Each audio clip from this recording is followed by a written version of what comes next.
Welcome, welcome, welcome.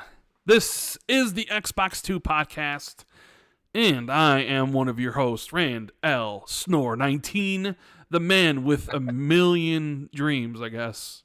I'll call myself for this episode, because people are still on me for oversleeping a podcast 2 weeks ago, which will never happen again, and I'll be forever just made fun of constantly. But welcome, everybody. Hope you're having a fantastic day, and I am here, as always, with my co-host, my right-hand man, the one who can just write an article and just make a whole bunch of people pissed off. Bunch of little babies. Jez Corden, Windows Central, managing editor, he is here. He is ready to talk, and probably ready to make more people angry. What's going on? Well, hi to you too, Rand. Yeah, some people were not happy about some articles I wrote this week, but I gotta tell the truth. Gotta get Microsoft doing their job, man. I don't know. But anyway, we'll talk about that in a little bit. How are you doing, buddy? I've been playing tons of games right now. Yeah, but have you finished for a change. Tons of games? Yeah, well, we don't talk about that. We don't talk about that. Yeah, I will be finishing the game I'm playing because I'm actually writing the review for it. So. Oh, wait, what? Can you say what game you're playing? Yes, it's Baldur's Gate 3. Oh, it's Baldur's Gate 3. Okay, I thought maybe it would be I'm playing Starfield, but none of that. Apparently, not yet. Although I do expect to be reviewing that soon as well. Hopefully, if everything goes to plan. Should you though? I mean, because you got Gamescom the week after. Are you going to actually be able to dedicate enough time to Starfield to be able to review it when you're going to be at Gamescom the following weekend? I don't know. Well, maybe someone else should maybe Jen should review it for Windows Central, Well, I've talked to Jen about reviewing games, but she doesn't want to review games. Oh, so well, fair enough. And then the rest of the team's kind of super busy at the moment, and well, I'm busy too, but I just thought I'm going to try and do Gamescom and reviewing Starfield. So we'll see how that goes, I guess. But I've got I've got plans. I'm going to take my Asus ROG to Gamescom to try and get some more time in on it. Because, it's Xbox Play Anywhere, stuff like that. And I do think the Asus ROG Ally will be able to run it at least decently well. So we should be able to do it. I guess we'll find out together what'll happen. But in any case, yeah, that's pretty much what's on my plate right now.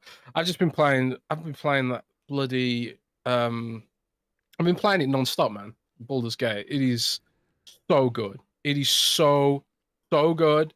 Everything I want from an RPG and more. The game just keeps giving, and every time I think I've seen everything, just gives me something more, adds a new feature.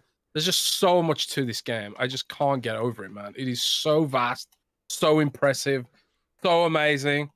I could gush about it for hours, and I will when I finally write the review. Yeah, and you will gush about it. I mean, yesterday, maybe it was a Wednesday, we did Xbox 2 Ultimate for the peeps on the Patreon.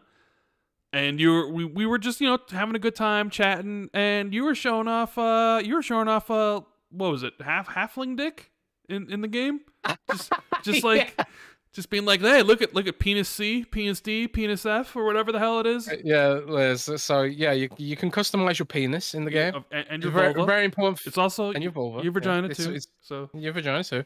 So it's a very very mature adult game, I guess you could say. It's very horny. The game is very horny, and I've seen some outlets have criticized it for being so horny. It's a little bit silly how horny it is at times, but the game's tongue in cheek, man. It's kind of like you're playing D&D with your mates, and maybe the dungeon masters joking around and stuff like that. It really feels like that. Really feels like that experience. They've absolutely captured that. The narrator is like a proper dungeon master from D&D. It's just so good, man. I've been playing it so much that I'm actually dreaming about the game. Have you ever had that? Where you play a game so much, you start dreaming about it? When I have conversations in real life, I start imagining a dice roll. I talk to my girlfriend. I'm like, am I going to be able to persuade her to go here for dinner and stuff like that? So yeah, I've got it pretty bad right now. But it's so nice to be sucked into a game like this because it's been a while. I feel like for me at least, it's been a while since I've been this into a game. Even beyond like Diablo. I was really into Diablo. I played it really hardcore, but it's not really a story-based game. It's not really something like, you get really invested in the story and the characters to that extent with regards to Diablo. Diablo is just like a lot of fun, grinding and stuff. But this is just the story and the characters are just so deep. It feels like I haven't experienced a game like this for such a long time, where you can just go anywhere and do anything, and your decisions have real consequences, and you can be a total asshole in the game. I kicked a squirrel in a conversation so hard that it splattered into a tree and all its bones shattered. I saw that on Twitter. You're very mean. You're very mean to Cloburl. Why'd you have to do that to him?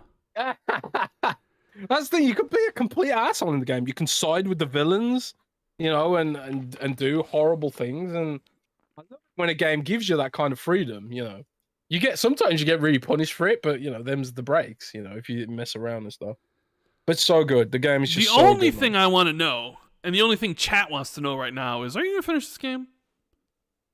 You love it so much. Are you actually gonna get to the end? Are you actually gonna finish it? I'm reviewing it, so yeah, that's my excuse. Okay. It's my excuse to be like to work. Yeah, I've got to keep playing this game because I'm reviewing it. Okay. But I finished the game, so I review. So yeah, we will finish this one. I might even start streaming it soon, but it's kind of like I don't know.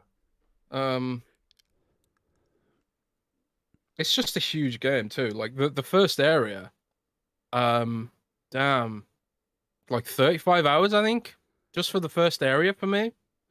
That's a lot. I suppose but yeah, you know what this podcast we might as well just change this podcast to the Baldur's Gate 3 show apparently. Since maybe that's all you're talking about. But we got this stuff. There's tons. I actually put a whole bunch of topics in here. Probably gonna anger some people. Maybe, I don't know. Depending. We always seem to anger some people. But I want to thank everyone for being here. If you guys can do us a huge favor, make sure you hit the like button. And subscribe if you haven't already, please. Almost at 97,900, which would be like right there at 98,000.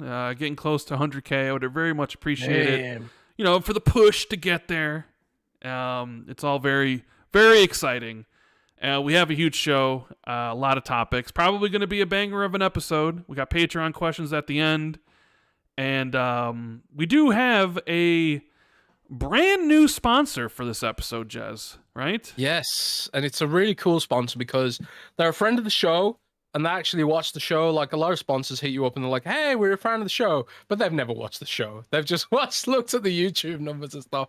But this sponsor actually is a watcher of the show, so it's really awesome to get to work with them and stuff like that. So first of all, I'll just read a note from the team there because the sponsor is Valari Gaming Pillows. And you might have heard them on other podcasts and stuff. I think the Iron Lords actually have done some work with Valari as well. I've had a Valari pillow for quite a long time, actually. Like I got one a couple of years ago, originally, I think. I actually have a Valari gaming pillow, Rand, with the Rand-al-fanboy logo on it. Really? From a couple of years ago. Yeah, they had one made for me ages ago. And this is when they're like a relatively small startup and they're just starting out, but they're getting big now. And a lot of people are starting to realize these pillows are actually really great for, for gaming more ergonomically, which as I get older is something I'm increasingly concerned about. Back pain, wrist pain, like lumps in my wrists from leaning on the desk, which I spoke to a dermatologist about recently. I was like, what are these lumps in my wrist? And they were like, have you got trauma? Like, have you had an injury? And I was like, no. And then they were like, do you work at a desk all day? And I was like, yeah. So it's kind of that kind of stuff. But anyway, here's a note from Hilal, who's one of Valari's founders. I've been a huge fan of the Xbox 2, and I've been listening to the podcast since pretty much the beginning. In fact, when we came up with the idea for Valari, one of the first things we did was create a custom Rand-al-fanboy pillow and send it to Jez for his feedback. I just wanted to say how much I love the content you put out. Thank you very much. I still catch every single episode. We are just two guys who love gaming and came up with a cool product to fix a problem we were both having. So to be able to come back after 2 years and sponsor the show is a really proud moment. Hopefully this is the start of a great working relationship, and we love to be able to put an Xbox 2 pillow into production one day. That would be super cool if they could do that. But here's the read. Have you put the video up? The video's so you running. can check Yes, it out? people can see see the pillow. Yep, and everything's in the description if you want to check it out. But yeah, go ahead, Jez. If you're like me and you enjoy a long gaming session, even if you don't finish games, Yeah. Had to get that in there, huh? Yeah. Then you know that eventually pain and discomfort starts to set in. Could be your shoulders, your neck, or maybe your wrists, or your back if you're me. It all depends on how you sit and try to get comfortable. Try to get into a comfortable position, but in most cases, it won't be good for your posture, putting an unnecessary strain on one body part or another. And that's definitely true for me. Like, I constantly have back pain. Like, if I don't take a good amount of time trying to figure out, what's the best position to be sitting in. Some of the younger listeners probably talking like, what the hell am I talking about? Once you hit like mid-30s, you'll know what I'm talking about. Yeah. But anyway, this is where the Valari gaming pillow steps in. Not just any ordinary pillow, it's specifically designed with gamers in mind, providing ergonomic support and cushioning for those long gaming sessions. Picture this. You're deep in an intense gaming session, slaying demons, farming XP, or building that kill streak. Over time, discomfort sets in and your focus starts to waver. Well, not with Valari. Inspired by nursing pillows, Valari takes the best features and makes them even better. Larger, thicker, and just way cooler. It wraps around your waist, no matter your size. That's good for Rand. Mm-hmm. Offering elevated support for your elbows, arms, and hands. Evenly distributing your weight and relieving strain on your shoulders, neck, back, and wrists. One thing I've noticed, Rand, while playing with the Steam Deck and the Asus ROG Ally for long periods of time, I start getting pins and needles in my hands if I'm not using a pillow on my stomach or something to, raise it up a bit. And the Valari is perfect for that kind of scenario, especially if you're gaming on the couch, especially if you're using a handheld, you're playing xCloud or Steam Deck or something like that. Valari's ergonomic design keeps your spine aligned naturally, thereby promoting better posture while you play. Trust us, your older self will thank you for that, and I know Rand will thank Valari for that. Yes. It is best for console gaming or handhelds like the Switch, Steam Deck, or ROG Ally. But Valari isn't just for gaming. It's a versatile pillow that enhances your comfort while reading, watching movies, or simply relaxing on your couch. And let's talk style. As gamers, we know that gaming is as much about aesthetics as customization as it is about being that level 97 boss. With its sleek design, premium materials, it adds a touch of modern style to any gaming setup or living room. The covers are removable, machine washable too, so that you can mix and match styles and designs.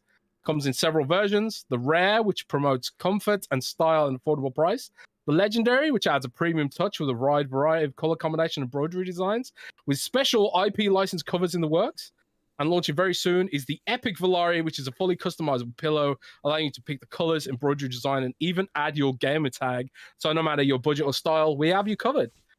So visit valari.gg and use the code Xbox2, XB and the number 2 for 15% off, or use the links in the description for an instant affiliate link and experience the difference for yourself.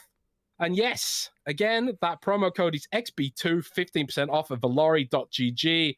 Treat yourself to the ultimate gaming companion with Valari. And a big thank you to Valari for sponsoring this episode of the Xbox 2 podcast. Yeah, I really like mine. It's really, really awesome. And sadly, mine is in the UK right now. It's pretty big, so I couldn't really fit it in a backpack or something to bring it across. But it has to be big because, it fits every size. And as we know, we're not on the slim side on this podcast. We're definitely not. Definitely not. So definitely not. But it does have this it has like a clip on the back, so you can sort of roll it up and then clip it together. So it can be portable too, but not in my backpack. But it can be packed away and stuff like that. It's a really good product. The materials are really great. Even for sleeping on, you can put your face on the pillow. It feels really nice on the skin and stuff like that. Highly recommend it. Genuinely great product. And seriously, thanks Valari for sponsoring us. It's awesome. Everything's in the description. The link and the promo code XB215. You get 15% off. So thank you so much, guys. I hope you hope they're smiling when they watch this. Right. So they're in the chat. Oh, are they in the chat? Okay, because I was making sure you weren't clipping during that. Oh, because you always tend to clip during these sort of things. So I don't know why. Like when I'm performing, I raise my voice for some reason. I don't know why. It's like a weird habit or something. I don't know. Yeah, but it's not just Valari who's helping out the channel. It's also the wonderful patrons, right, Jez? Yep, indeed you do. Yes. And are you gonna drop them some shout-outs? We got some shout outs. We got questions later on. We just did Xbox 2 Ultimate on Wednesday. For any of you guys that want to go check that out as well. We have Xbox 2 Plus 1 coming on Tuesday, if I'm not mistaken, correct, Jez? Yes, we do. It's on Tuesday. Tuesday the 15th. Did you say Tuesday? Yeah, I said Tuesday. Tuesday the 15th with Colin Moriarty of Last Stand Media. I'm sure that's going to be a very interesting Xbox, PlayStation discussion. So it's probably one not to be missed. If maybe there might even be some fireworks. I don't know. We'll see. We'll see how that goes. See how it goes. Yeah. So we have, for shoutouts, we have Saucy Mods, James Wiseau, The Grandest of Bip, Chris Parnese. I'm probably said James Wiseau. It's Wezzo. It's Wezzo. Yeah, I know. I always screw names up. That's just how I am. Chris Parnese, Starsman, Hey Blinken, Army Dude 52C, Ryan Kipple, Foreign Object, Mythic Marty, Moronic Donkey 99, Mockazilla, Randall Thor 19, Silas, Eric Gregory, Elijah Vasquez, James Moore, Halo's the franchise player, Katriox, Bright Tundra 1, Man with the Million Dogecoin, Justin Duel, Frank Mariano, PB Broking, Asa T, and Madison, Untidy Tim, Grizzly Mofo OG, Governor Graham, DZ Huffin, Andrew Courtney, Wagerman Achievement, The Scarecrow, Run 21, Darren Tropey, Prof. JJJ, Butterball 8, Ghostface Killer, Wolfgang, KPZ, and Ralph Wiggum. Thank you guys so much for supporting what we do here on the Xbox 2 podcast. Yes. Yeah. You guys rock. Yeah, I'm looking forward to Tuesday, though. I'm very much looking forward to talking to Colin and seeing if... Well, we ain't going to change his mind on anything, but it should be... Hey, we might. I doubt it. I very much doubt it.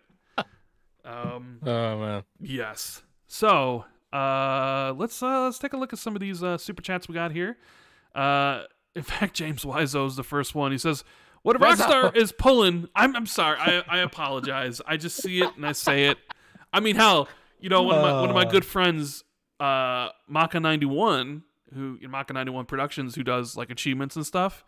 I've been saying his last name wrong for years. Apparently, it's how do you say? I say it Maka, but it's like Maka,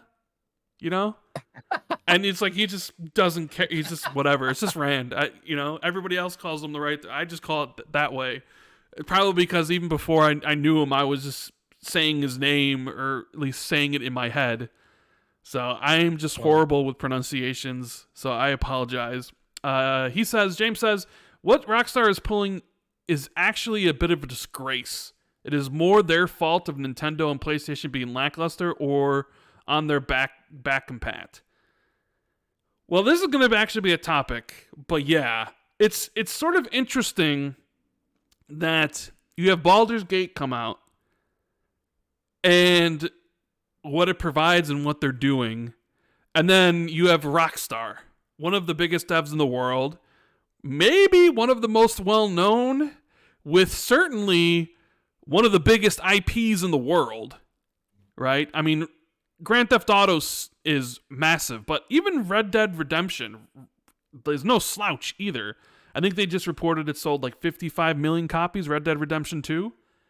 Yeah. And forever, people have just wanted, oh, please, Red Dead Redemption. Come on, Rockstar. Put it on new gen. Give us a 60 FPS, 4K. Please. It's like easy money, bro. Right? Like, it would sell millions because they're freaking Rockstar and it's Red Dead. And they just don't care. They just are like, people are just gonna buy it regardless, and we're gonna do the least amount of effort. You know, I hate saying it because it gets into the whole lazy dev thing. Because you know, Rockstar's not actually making it; it's like double 11. But still, it's kind of like embarrassing to a certain degree. You know what I mean? Especially when you like stack it up against other games that are releasing, or other like remasters or remakes that have come out, and I don't even know what you would classify this as. Sir, is it a remaster? Certainly not a remake. Is it just like a port? It's a port. People are just calling it a port. Yeah, it's a port. It's funny because I've had people asking me like, why isn't this coming to Xbox? Because like in the announcement, they're like, Red Dead Redemption coming to Nintendo Switch and PlayStation, and it's like, the reason it's not coming to Xbox is because it's already on Xbox. The port essentially is already on Xbox because of backwards compatibility, you know, and backwards compatibility has the boosted frame rate and all that kind of stuff. And we, you know, how long have we had this? We've had it at least 2 or 3 years, I want to say. Been there for a while on Xbox. Backwards compatible Red Dead Redemption. On Xbox. I mean, it was backwards compatible on the I'm not sure when. I mean, we got backwards compatible on the Xbox One in 2015, and I don't know if Red Dead Redemption was part of the initial batch. Maybe it was. I don't know, but I do know that they updated it to 4K for the One X. That's why they use like the Hochi method, and that's like so. You could play it at 4K if you have the back compat version and whatever, which so it never came natively, I guess you would say, to PS4 or Xbox One. It was just back compat through the back compat program, and now they're like releasing it as a port for the PS4. And the thing is, there were so many people looking forward to this, me being one of them, because I was like, you know what? It's been a long time since I played Red Dead Redemption. A long time. And I love that game. And I was like, bro, give me like Red Dead with 60 frames and 4K and working multiplayer. Not that I care about the multiplayer, but I'm sure a lot of people do. You drop that, I'll replay it, because I haven't played it since probably 2010, maybe? Right? It's been a long time. I mean, hell, give me Red Dead Redemption 2 at 60 frames on current gen, and I probably would replay that. I loved Red Dead Redemption 2. You think that's just like easy money, right? Considering it's a dev and a game franchise that people are going to buy. This isn't like a project where you worry, where you're like, oh man, are people really gonna buy this? How many copies are we actually gonna sell? You know, we have questions, and maybe we cut some corners here and there because we're not really sure of the return. This is Rockstar and Red Dead, and they basically cheapened out just like they did with the Grand Theft Auto trilogy of remasters, right? Yeah. How much people were pissed off at them for that. It's like, if there's any studio in the world that could spend a lot of money remaking or remastering some of their classic, it's literally them. If they actually did a proper remaster or remake of the Grand Theft Auto 3 trilogy, it would have sold millions upon millions because they are beloved. But instead, it was like, we're just going to spend the least amount of money because our fans are going to buy this regardless. It's corporate greed is what it is, Jez. It's corporate greed, right? Spending the least amount of money. And then not only that, but trying to defend it. Basically, the CEO of Take-Two says it's a commercially viable price, offering it for $50 because also it includes Undead Nightmare, but doesn't include the multiplayer. It's like, is it really? You're charging $50 for a PS4 game at this point? I couldn't be more disappointed in Rockstar. It's you know what? I got a theory, Rand. I got a theory. Have you heard of shrinkflation? No, what is shrinkflation? Shrinkflation, right, is a phenomenon. It's typically associated with the food industry. So, like, you got inflation where they put prices up, right, to get better margins. So we got a lot of that right now, especially in Europe. where there's like food inflation's, really high. It's like 5% in some countries and even higher in others. So that's kind of that's the concept of inflation. But shrinkflation is where they actually physically shrink the product to make a profit instead. So like your Mars bars will lose like half an inch or something in length. Okay. And they'll save money like that. And I think like it's basically corner cutting, right? So because shareholders are all like, man, our returns are not that great right now because of all the, people's spending power has gone down and stuff like that. So they're just cutting corners wherever they can, left, right, and center. And it's all about giving them hedge funds and then big ticket shareholders as much dividends as possible to keep the share price up. And Take-Two share price has been rocky. It's been rocky over the last few years, and for a number of reasons, I guess. Red Dead Online didn't do as well as they'd hoped it would, and stuff like that. Even though it's still bigger than a lot of online multiplayer games, it's kind of one of them. It's not big enough for them. Even though Heroes of the Storm is still played by thousands of people, it's not big enough for Blizzard, so it's in maintenance mode, kind of thing. So yeah, it's just costs.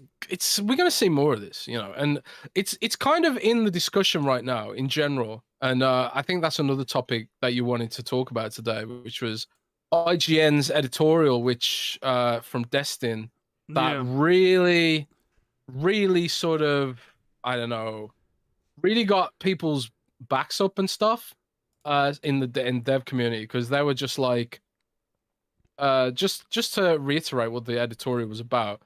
It was kind of like, it was a criticism of the criticism that some devs have put out there, saying like, Baldur's Gate was creating unrealistic expectations because it's so big, it's so vast, it's so complex, it's so complicated, and there's so many lines of dialogue and there's so much choice in the game. Like I've started 2 characters in the game with completely different experiences, completely different paths through the story, because there's just so much choice in the game. And it really reminded me of like how Dragon Age used to be, how Mass Effect used to be, and how like EA sort of shrinkflated BioWare by cutting all that stuff out. I remember EA was saying like only 30% of people played Renegade. So in their mind, they were like, oh, okay, so those 30% of gamers don't matter. So in Mass Effect Andromeda, we'll strip out all the choice, because people ultimately only want to play as a good guy. But then the problem with that is, if your choices don't matter, then playing a good guy doesn't feel as good anyway. So yeah, it's a whole massive discussion, and it basically boils down to shareholders are sucking the life out of creativity, and that's where we are with this. It's sort of like they could, but it's reductive, because if they tried harder, they would make more money, at least in theory. And I just don't know why they don't pursue that. But it's whatever. But we knew this is kind of like a problem when Grand Theft Auto Trilogy came out the way it did, and it still sold millions of copies. Right? Exactly. People still. So it's like they still bought it. We're to blame too. Well, I didn't buy it, so I'm not to blame. Once I saw how that was, I was like, well, yeah, but I mean, like, it's like, oh, well, they got away with it, and they sold millions of copies, and they probably made a lot of money on it, a lot of profit. Yeah. And it's like, well, what's next up? Red Dead. People have been asking for Red Dead. And, the thing was, there's like, oh, we saw the ratings for it. People were getting excited. People were dreaming about, oh my God, Red Dead remade in the Red Dead 2 engine, right? Their expectations were to the moon, right? They were like really, really high. They were expecting 60 frames, all this sort of stuff, new graphical layers because it was going to be in the Red Dead 2 engine. And then all you essentially get is a port of the Xbox One X, back compat upgraded version with nothing else. And not only that, it's not like it's cheap either. It's not like they're selling it for $20. They're selling it for $50. Because they can say, oh, we're also including Undead Nightmare, which is a standalone thing, and we're including it, so the product, so it's $50. So it's like they're doing the bare minimum of work yet again, and more than likely people are going to buy it because people are going to see Red Dead Redemption on the Switch, and they're going to see it on that PlayStation Store, and they're going to be like, I want to play this. It's a well-known franchise, so they're probably going to buy it. And it comes out soon, too. It comes out literally, like, what, next week? Thursday next week? August 17th? Right? Yes, something like that, yeah. And this sort of just dovetails into this whole thing of Destin the Gary's opinion editorial on IGN about how like Baldur's Gate is essentially causing devs to panic. And you really couldn't get a better time to release Baldur's Gate because you have examples of games that have come out recently that have either not performed well performance-wise, like, you know, Jedi Survivor on the consoles or Jedi Survivor on the PC or Last of Us on the PC, where you get these PC ports that are absolutely terrible, and you're wondering why these games came out in this state. And that's the problem, like, with modern AAA gaming, it seems, is that features are always missing, and they'll say, oh, we're just going to patch it later, and when you buy a game day one, it's a crapshoot whether or not the thing works, whether or not you're getting the product that you actually are paying for. And then sometimes when you don't, you get angry, right? And even with Star Wars Jedi Survivor, they haven't really fixed the performance mode on that game yet. And I don't know if they're ever going to. In fact, they're making the game for PS4 and Xbox One now. I don't know how the hell is that game's going to run, right? So you have Baldur's Gate, a game that's coming out, a game that I will say, I am now predicting is going to win Game of the Year. I thought the whole year, I thought Zelda had that shit on lock. I'm switching. I think Baldur's Gate's going to win. I agree. I don't know why. I just kind of feel it. I think they're independent. They usually have like an indie, and then they're not independent in the way like Stray was nominated last year, but I feel like with the strong surge of people behind the game and what it's doing, I just have this feeling that it's going to win. It's just going to be like, here's this brand new experience that's doing all these things, right? No performance problems, no microtransactions, no battle passes, a complete game from start to finish. A complete game to start to finish that is packed with content. And then you sort of compare it to other releases, and it just kind of shames them to the point where you have developers kind of coming out on social media being like, yo, don't you dare judge our game based on what Baldur's Gate did and based on what Larian has done. This is not, you can't, this is a unicorn. And it's like, I'm watching Destin's, yeah, it's a unicorn. Like, that's what they did. Don't expect anybody else ever to do. Don't expect this sort of polished experience with all these sort of things with us not asking you for extra money. Don't expect that as a standard in the video game industry, right? And Destin kind of, he really must have pissed people off, but I was listening to it and I was just like, I sort of agree with mostly everything he says, right? I agree too. And I really do. Like, then you dovetail into this whole, you know, you get this whole Red Dead situation, and you're just like, sometimes I just think these companies think we're just walking wallets. Right? Yeah. There's a lot of out of touchery with the I've just invented a word, out of touchery. There's a lot of out of touchery with Destin's commentary, I think, from devs. You know, because at the end of the day, like they feel under pressure. I think a lot of devs do. And to be fair to them, Destin put devs in the title. True. I would have put publishers in the title.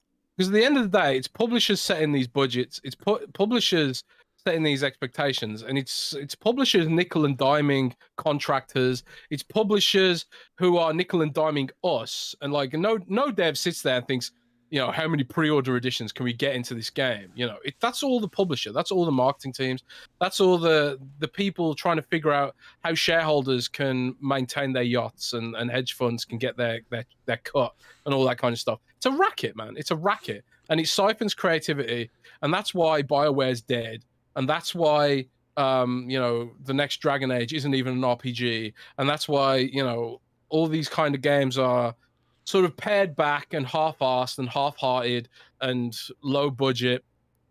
Meanwhile, there's Larian, who is an independent developer, doesn't have shareholders to answer to, just for the passion of games. They're being rewarded for it. these are the kind of games that BioWare used to make. These are the kind of games that like a lot of these devs used to make before shareholders were in the picture, siphoning profits away and all that kind of stuff. So I agree with it. I agree with it in essence. I would have framed it a little bit differently in the title and stuff, because developers are a victim of this too. They're artists and they get into this business to create art.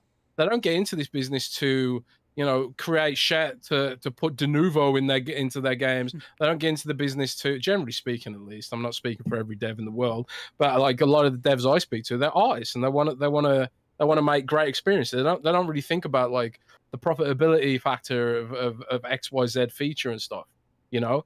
So yeah, I'm glad that Baldur's Gate is bringing up these conversations, and I had an editorial that did really, really well the other week where I can't remember what my own title was. It was something like Baldur's Gate is booking industry trends and gamers are rewarding them for it, because we were told that turn-based games were no good and old school and old-fashioned. Well, but that's what Square was saying. Square was saying that with their Final Fantasy. People don't want that anymore. Right. But EA is kind of implying that too. Because the next Dragon Age has dropped all tactical gameplay in exchange for, you know, action-oriented gameplay, judging by those leaks and stuff. You know, we don't know for sure if Dragon Age is going to completely ditch the freeze mode tactical gameplay. Because if you play Dragon Age on a higher difficulty, you kind of have to use that tactical view sometimes, you know, to set up your combos and stuff. And I really thought Dragon Age Origins and even Dragon Age 2 and Inquisition, they were a good halfway between tactical old school kind of gameplay and the sort of modern style, because Dragon Age is a successor to Baldur's Gate. You know, it's the Black Isle Studios DNA, who made those classic kind of games, and Dragon Age was literally a success to Baldur's Gate. Pillars of Eternity was a success to Baldur's Gate as well, and that was also turn-based tactical, and that was one of the, at the time, Pillars of Eternity was one of the most crowd-funded games ever. So clearly there's an audience for this. It's just, it has to, you know, it took 6 years for him to make it. So like, I appreciate the risk involved. Can you imagine if Baldur's Gate had been a complete flop or whatever? Sure, probably would slink the studio, or they would be looking for a buyout, essentially, right? Yeah, it would have been rough. So publishers have, I mean, if we were going to play devil's advocate and see it from a publisher's perspective for a second, publisher would be like, oh my god, six years on a CRPG style game, that's kind of risky for us. So it's no wonder like Square Enix would rather make a sort of more linear experience, you know, and stuff like that, or, you know, EA would drop the choices from Mass Effect and stuff. Because I knew, right? Because I can't remember where I saw this. I can't remember if it was an interview or in a dev diary or something, but they were talking like, we looked at the data from Mass Effect and saw that only so many people played a Renegade or whatever. Renegade being the bad guy playthrough, you know. It's not bad guy per se, but it's like the asshole militaristic sort of like get the job done no matter what kind of choices, right? And I knew when they were talking about how there were less players playing Renegade, I knew telemetry was telling them to not add a Renegade playthrough, you know, even though, and they missed the point. The point was, even though people didn't play Renegade, it still meant that the choices you were making as a Paragon, they had more weight. They mattered because you could see what the outcome of playing a Renegade would be. And it also enhanced replayability as well, you know, to a lesser degree. But it felt like you're getting more for nothing. But in EA's eyes, they're just seeing a whole bunch of content that they've paid for, voice work and all that kind of stuff, and cutscenes and animations. They're just seeing a whole bunch of work that no one's ever going to see. That's what they're seeing in their mind, right? Even though it's still elevated the game, even if you weren't seeing it, because it makes your choices feel better. It makes your choices feel like actual choices and not being ramroded into the four options, which are yes, yes, yes, and yes, which Fallout 4 got panned for. And I was worried Fallout 4 was Fallout and Bethesda were going down that route as well, because even Fallout 4 felt like it had a lot less choice than Fallout New Vegas or Fallout 3. It was one of the things that really bugged me about Fallout 4, even though I played it a lot, and I really liked the base building mechanics. I really liked it as a game overall. The choice aspect of Fallout 4 really sucked, and I think they realized their mistake and tried to backpedal a bit in some of the DLC. Like some of the DLC had better choices, and when Bethesda was even talking about like Starfield, one of the first things they said was, we're going back to our roots. This is going to be more hardcore RPG, similar to our older games like Oblivion and stuff like that. So like, I kind of feel like Bethesda took that feedback on board, and hopefully it'll be reflected in Starfield and especially Elder Scrolls 6. But yeah, I just really hope Baldur's Gate makes some of these AAA studios who make these kind of games and these RPGs take a look at themselves. Take another look at themselves, because I keep coming back to BioWare, but it really is BioWare is the greatest example of this. Like Dragon Age is one of my favorite franchises of all time. Dragon Age Origins is one of my favorite games of all time. I've completed that game like 10 times. It's one of the few games I've played like multiple times over and over again. And I just feel like since Dragon Age Origins, BioWare's gone down and down and down since they were purchased by EA, you know, and then we ended up with Anthem and pretty much the almost death of the studio, just like they've done to all the other studios. And it's because EA are really bad at balancing cost-cutting profitability with the art of creation. And that's why like all the people who want to create art from BioWare's early days, they all left the studio. All the good writers, all the good producers and directors and all that stuff, they got fed up with EA shit and they went off to make indie game studios, you know, indie devs and stuff, which, you know, are going to make great games too, but they're never going to be able to make something truly grand like Baldur's Gate 3 without having like hundreds of devs. Like Larian is just such a rare studio. They are such a rare studio in that they're independent, but they're massive, and they're also capable of making these experiences. I just hope they can continue on as they are. I mean, obviously, people eventually want to sell. You know, they want to make their millions and go off into the sunset. That's the whole point of business. The thing is like, man, I don't even care about Baldur's Gate 3. Judging from the gameplay, it's not a game I would particularly enjoy to play. Maybe I'll play it when it comes to Xbox. I'm more like hanging on and interested into what developers can take away from this, or how essentially they might get called out for it, because you have a game here that's blown up and essentially done everything right. At the same time, you know, you still have developers releasing broken games or changing games after release like Diablo 4 and essentially pissing off their entire community, or selling $20 skins for their multiplayer stuff. And it really just, here's a perfect example of like a studio and a game and what they did, and it really just exposes a lot of the greed within the gaming industry and a lot of how the corporations just view us as a walking wall and be like, oh, well, we can release this broken. The gamers will still buy it. We'll release some hype trailers and then promise to fix it later. Oh, you know what? We barely have any customization stuff for free. Here's some really cool looking skins, right? Like, Bungie just had their state of gaming like report where they basically said, yeah, you know what? We don't really have enough people in here to make Gambit anymore, or to make new stuff for Gambit or more multiplayer maps. And we don't even have any, we can't really do like free seasonal armors, but you know, we're still going to make sure that we have 3 sets of armor every single season for you to buy, right? You see these developers come out from like Diablo to Bungie to like here with Red Dead and talk about, you know, the problems they have and why they can't do something. And then on the flip side, here's Larian just basically delivering on all fronts without the need for it just puts a lot of stuff in perspective, right? Yeah, it does. For me, but enough about Baldur's Gate 3, because I'm sure people are probably like rolling their eyes because it's not coming to Xbox until probably 20. Well, it is coming to Xbox. That's the other sort of stuff I've been seeing lately, is how it's now a console exclusive for PlayStation, to the point where even the Larian publishing dude was like, no, it's not, right? Suddenly, PlayStation guys are 100% behind this game that they probably didn't even know existed 2 weeks ago. And suddenly you're like, we have the game of the year. And it's kind of like, bro, PlayStation guys, they ain't really down with that type of experience, with that type of game. And you are also the type of people that said, hey, Xbox doesn't have any exclusives because all your games are on PC.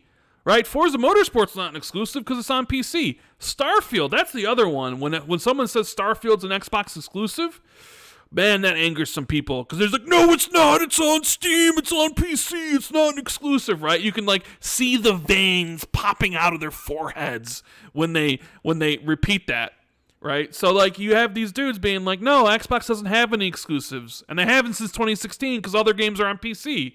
But suddenly, Baldur's Gate is now an exclusive. But how's that? It's not even out on PlayStation yet. It's literally only out on PC. What are you talking about? And of course, still the console war stuff. I just kind of find it hilarious that they're touting a game they didn't even know existed, and they only care about because now it's getting really good reviews, and it's not coming to Xbox because of the Series S, right? So it's like we could just dunk on it, because the question is Xbox missing out by not having this game at launch, right? I think no, because Starfield. Yeah, well, that was I going to speak. Like, you never want a game to skip your platform, and obviously a game like Baldur's Gate caliber, potential Game of the Year winner, is something you definitely don't want to skip. Yes. But then you look at when it's coming, and you're like, well, it probably doesn't make a lot of sense for Larian to release it on Xbox anyways. Like here's what I imagine Larian's thinking marketing wise. All right, we can release early on PC where most of our audience is going to be, right? We can get all the accolades, we can get all the talking points about how it's Game of the Year. It's going to trickle down to the PlayStation ecosystem, the number one platform. And we've already seen supposedly that the pre-orders are number one over there, right? So PlayStation guys get really into it. They start touting the game even more on social media because it's not on Xbox, right? So the game comes out on there. Xbox guys get to play Starfield. And then probably what they're planning for and hoping for is that the game is nominated for multiple Game of the Year nods at the Keeleys, and as well as different websites, and potentially win the Keeleys. And then they can start like a second marketing campaign to release that game on Xbox in 2024. It's like, finally get your hands on 2023's Game of the Year now on Xbox, right? Where they can by then, maybe I'll have finished most stuff.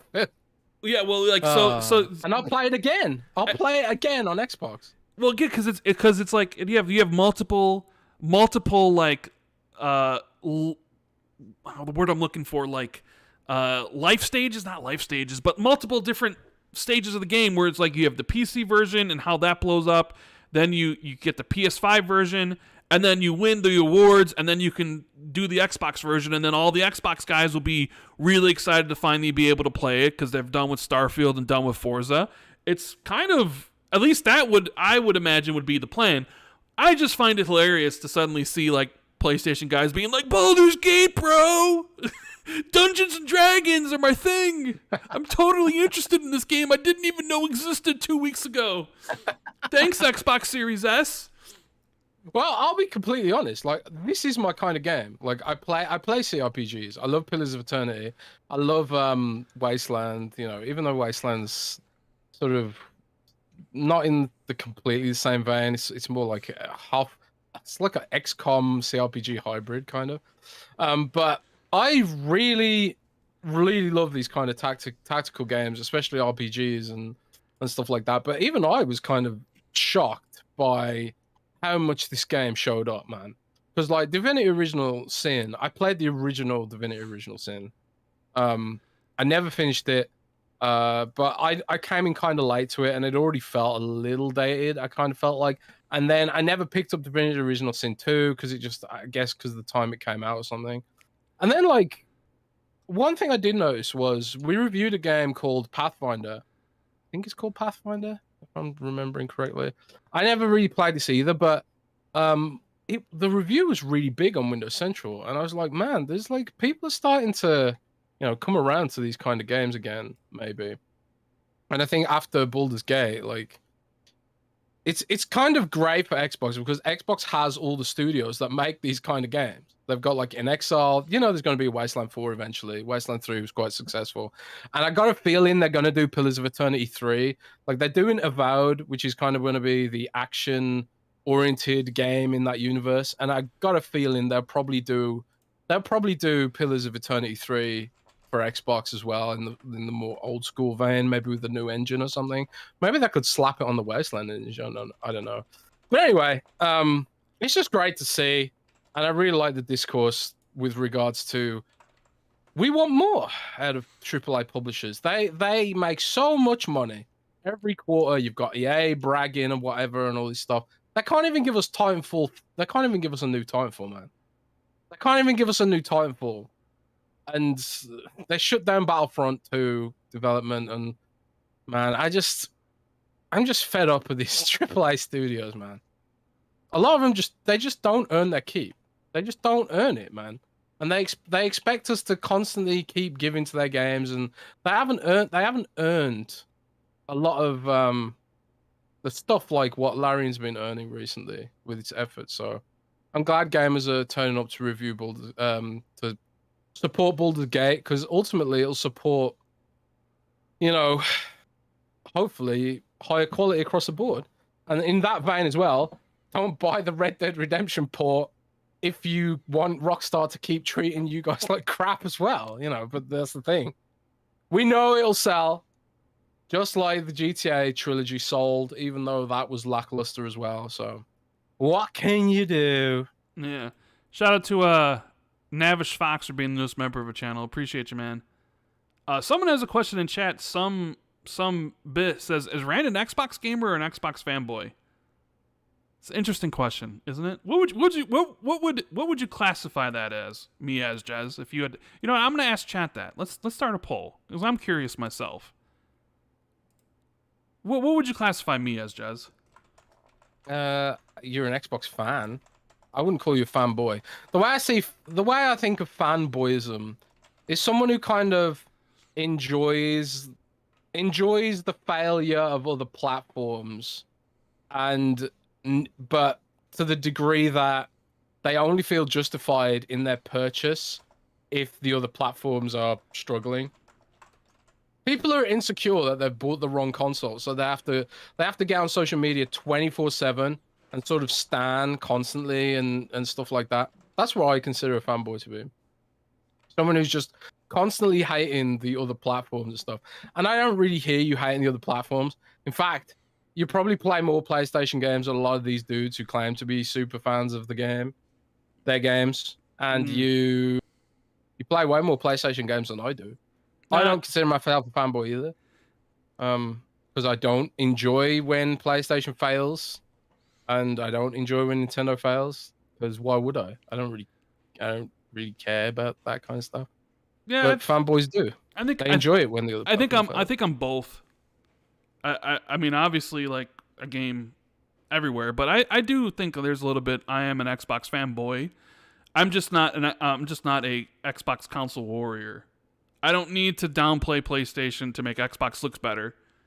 I don't think that makes you a fanboy. No, but like fanboy is kind of like a weird sort of term that gets thrown around and has very many different meanings. I mean, maybe you could say I'm just like a really huge Xbox fan that kind of treads the line of fanboy. I don't know. I just saw that question. I was just like, this is interesting. Because I know what I definitely view myself as. Like, I'm not some sort of neutral. I definitely have my extreme preference of where I enjoy to play stuff, right? So I'm not pretending to be like, I love PlayStation and I'm just a regular old gamer everywhere. I'm just not someone who needs to fault, kind of just always talk about the negatives of PlayStation without talking about their positives, Because certainly on this channel, we'll talk about the positives of Xbox and we'll definitely talk about the negatives of Xbox.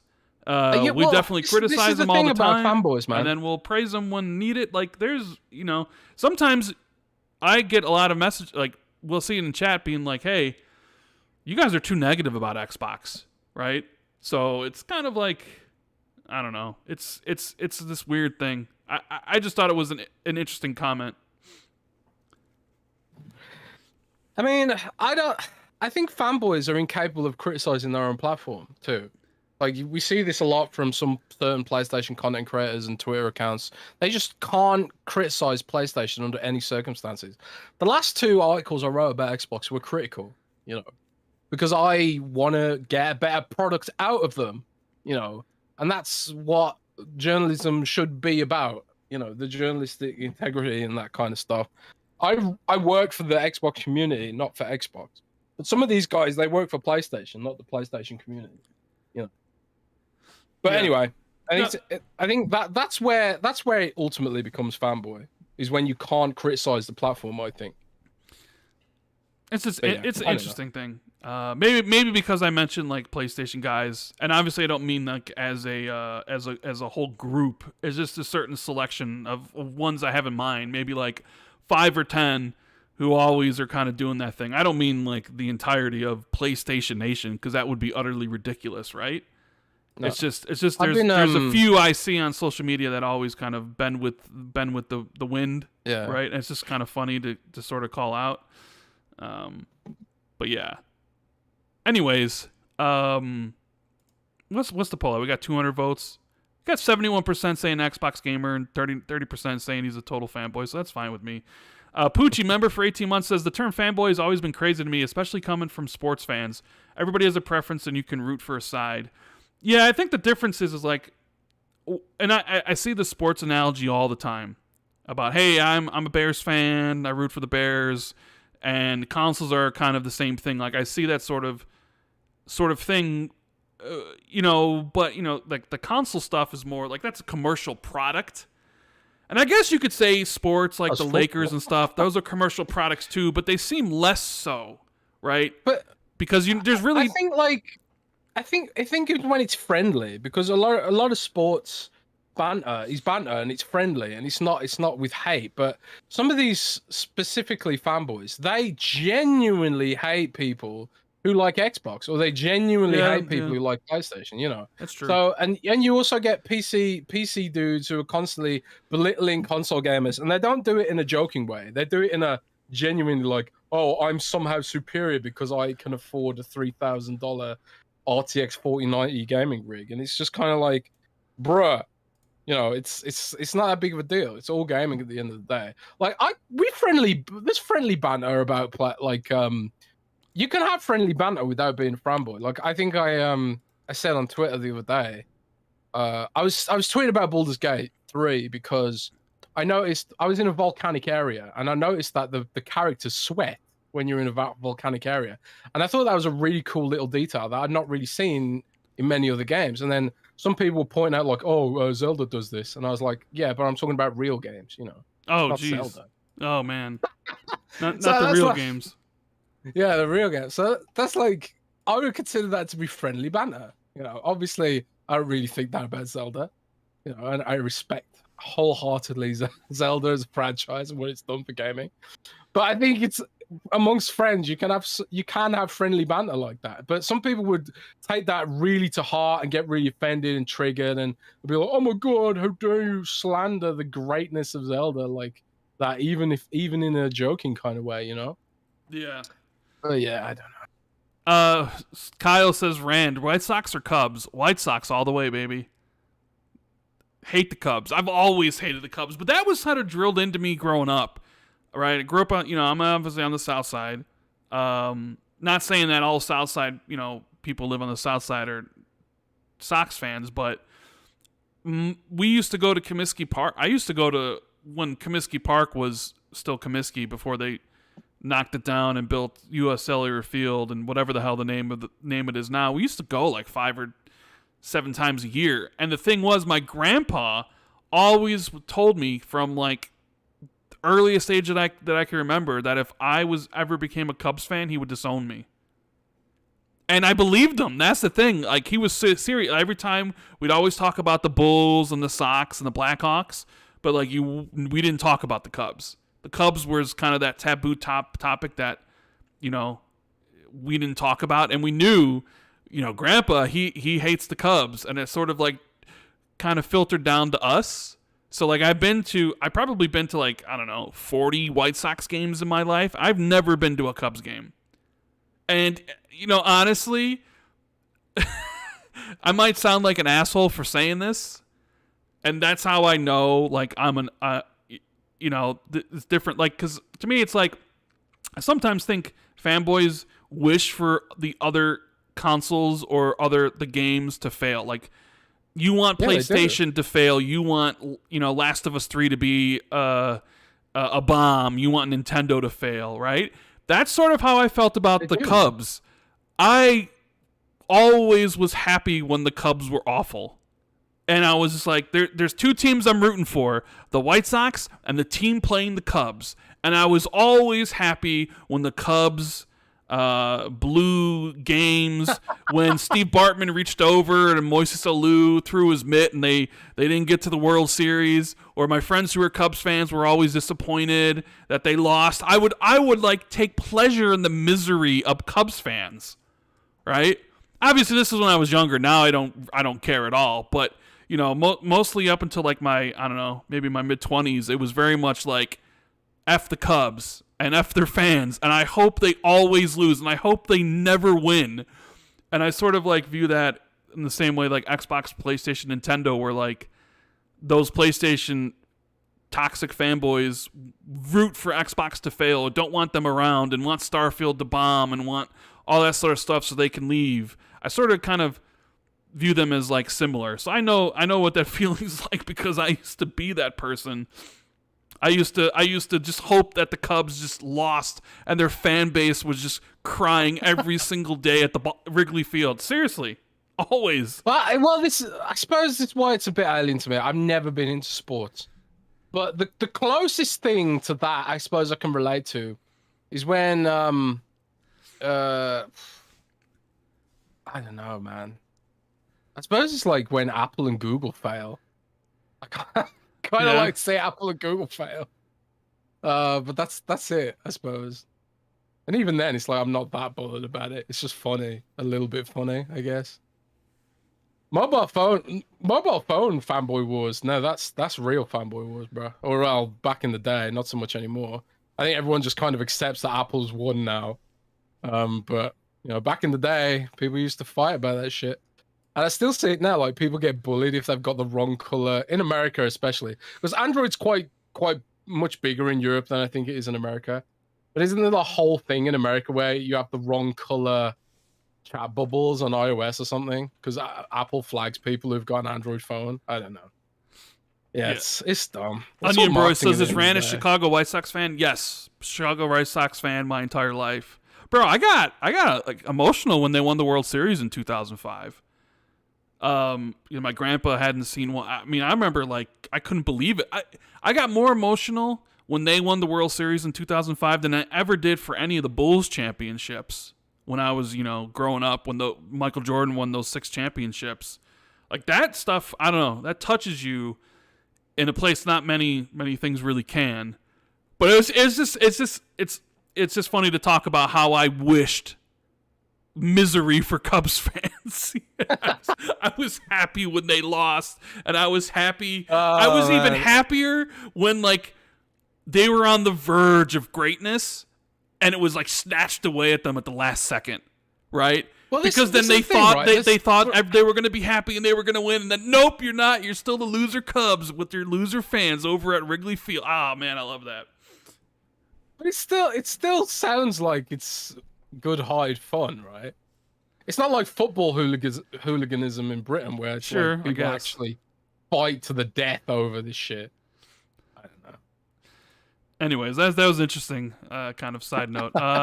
Mohammed says, Baldur's Gate 3 is too good, 35 hours. Still in Act 1. Seeing myself leave it at 50 hours. Might have made a mistake. Not sure if I can finish it before SF. So that's Starfield. Yeah, it's a long game. Yeah. Hopefully you can finish before them. Our buddy Sin Vendetta in Super Chat says, Rand, Jez, quick question about both the Steam Deck and the ROG Ally. Can you dock them to the TV and play the games on your TV? Jez, you can do that for both.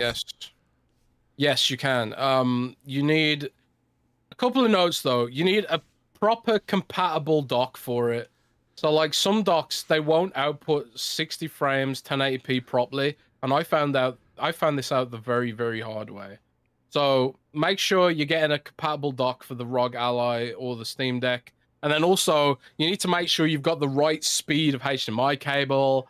So make sure you've got like a high quality HDMI cable. Make sure you've got a high quality charger for it as well, and then it should work. But yeah, like the Asus ROG Ally is literally just a laptop in a handheld form factor. So anything you can do with a Windows laptop, you can plug a Windows laptop into a TV, same thing. Yeah. So, yeah. We have Hendrik saying in the super chat, the ABK deal made it clear cloud gaming is not a different market. PS got the mind share. They win the cloud now when they push for it. Nothing wrong with the Xbox in second place. It's about growing the pie. We got Dead Planet saying, regardless of the Baldur's Gate 3 is a PS console exclusive talk, Phil and company can't be wanting this to be an ongoing issue if it is the Series S. You think they worried? I mean, I don't think they're worried. I honestly don't know. They've got to be, like with the Forza thing, like today, like Forza just announced there won't be split screen at launch. I can't help but wonder if the Series S is to blame here again. Like, it's just a conspiracy theory right now. I don't know for sure. I suppose I could find anytime split screen's mentioned now, people are going to point fingers at the Series S, right? Yeah, because like this happened with Halo as well. Well, yeah, Halo had to cancel their split screen co-op, although that also had to work on the Xbox One, right? So maybe a little different there. But Baldur's Gate, they're very much out there being like, "Hey, we had trouble with the Series S and split screen co-op," and now Forza Motorsport's like, Not only are they not going to have split screen at launch, they're also not going to have spectator mode, as well as I think multiplayer racing with AI or something. Yeah, so there's no AI. And it's like, it's so weird. Like, why are these games? Why is Microsoft struggling to launch a finished game? It goes back to what we were saying earlier about games not launching finished and shit. Yeah, this sort of reminds me a little bit of the Halo launch, where it was like, all right, well, the single player campaign and the multiplayer are going to launch, but Forge and co-op will launch later. And it was like, they should have launched at the same time. I mean, personally, I don't care about Forza Motorsport like that. I don't care about split screen in anything. Like, split screen doesn't matter to me, period. End of discussion for any game ever, right? And I ain't going to be playing Forza Motorsport like that in multiplayer or spectator mode. So as someone, to me, it's just like, I don't care. But it's an interesting trend considering this game's been in development for I don't know how long now, right? The last game was in 2017. The game's already been delayed once because it was supposed to come out in spring, and now it's coming out in October, and now there's 3 things that aren't launching that, legacy features as they call them.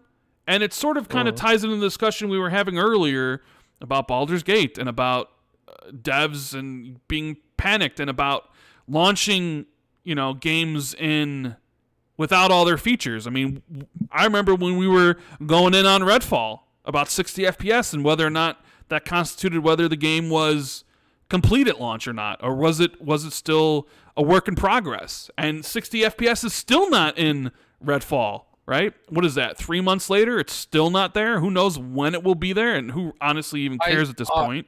They shouldn't even bother, man. I just think they should just move on from that shit. It's just like, what happened? And that's the thing. Like, Baldur's Gate releases full with all these features and everything they promised. And here's Forza Motorsport, a game people have been waiting for, and they're like, 3 of these legacy features aren't going to be there. So personally, to me, I'm just like, whatever, I don't care. But if I step outside myself and look at it from like an overall perspective, it's like, why can't you release a finished product? Why aren't those features releasing at the same time? The game was already delayed. A lot of people thought the game was coming last year. Now it's coming out this year. Like, what are the issues you're having with these things? Why are you launching? Is it because we need the game out now and we just can't do it and we just can't push it any further? We just can't delay it until next year because it would look bad? It's like, is it Game Pass? Them wanting content for Game Pass, rolling subscription stuff? I don't know. I mean, I saw it. Because we were putting together the show, so I didn't get a chance to see, like, maybe there was reasons they gave during the Forza Monthly or whatever. But it's never, to me, it's never a good look when you basically come out right before launch and say, by the way, some of these features aren't going to be available at launch. It's just kind of, it's like, oh, really? I don't know. Yeah, I know what you're saying. It's just kind of. It's like, what happened to releasing full complete games? You know? It's just. Yeah. I don't know. I don't know what to say. It's just, it's disappointing, and I guess for any Forza Motorsport fan who's looking forward to those features, that sucks, right? Some people are saying that we got it wrong. That 2 of the features will be there, just not for specific modes or something. I don't know. Like I said, we were doing the show, like getting ready for the show when that information hit. So it's not like I could actually spend any time. Yeah, I'll have a look into that to make sure. Yeah, your email says they took these features out on purpose. Just an FYI. Britt says you need to stop reading incorrect summaries and read the actual dev videos and comments. Normally I would. We were just about to go live and I couldn't. So yeah.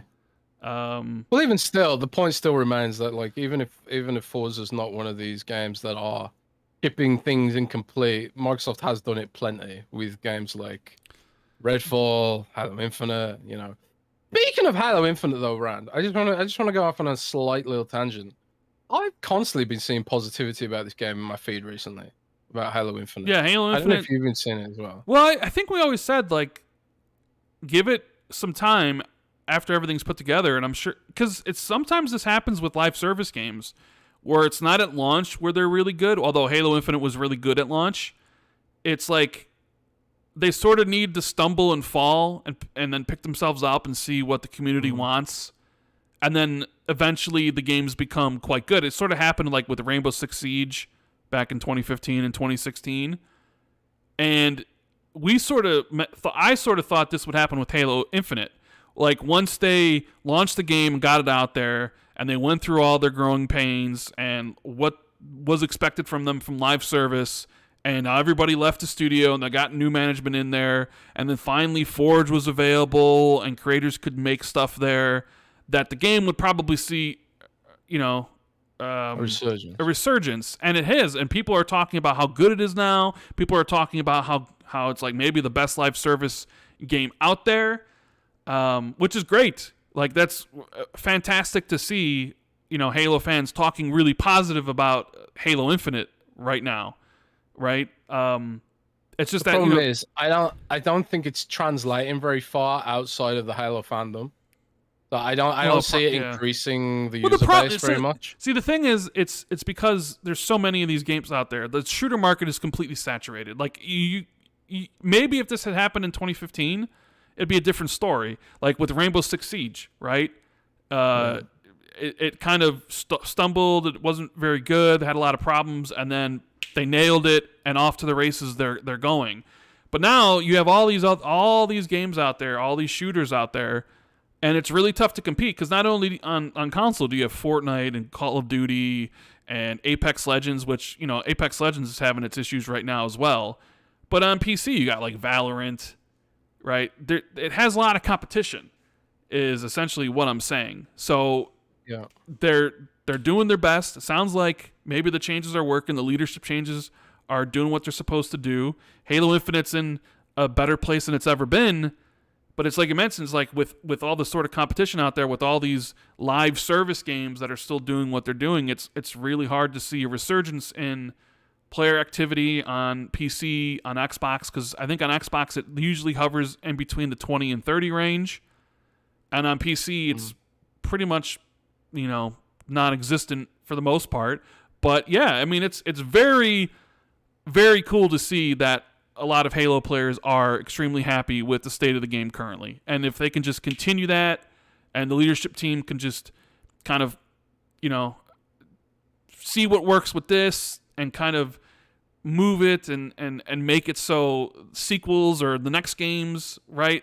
I don't know. I think it signals not only great things currently for Halo Infinite, but great things for the franchise down the road. Yeah, in the future. Yeah. Yeah, I'm pretty happy to see it. I'll probably do some coverage on that soon because I keep seeing people talk about like when they say like it's the best live service, they talk about how like and this is one thing I wish other games would take from Halo Infinite. The fact that the battle passes don't expire.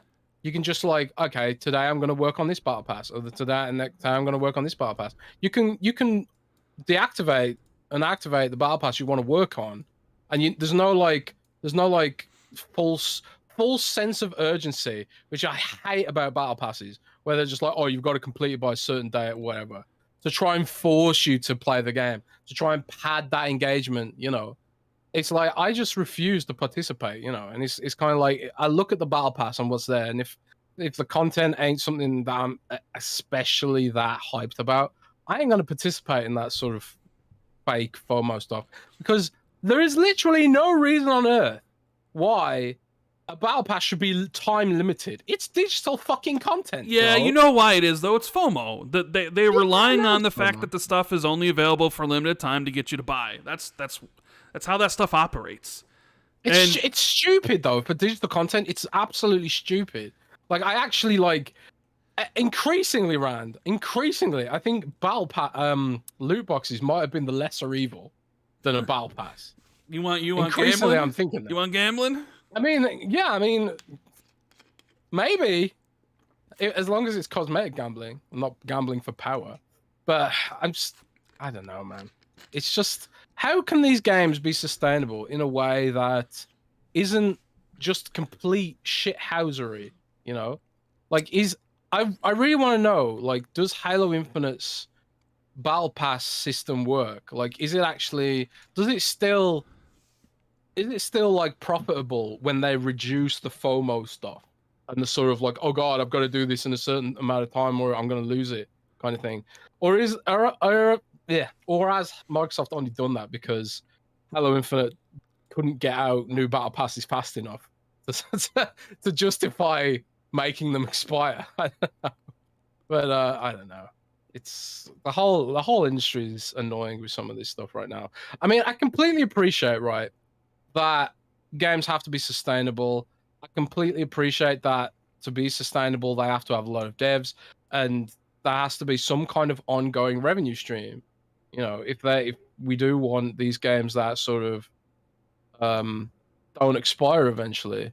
And Call of Duty kind of created this model where it was like, well, we'll just release the same game every year with some different maps, you know, and call it a new game. You know, because let's face it, that's the reality of Call of Duty.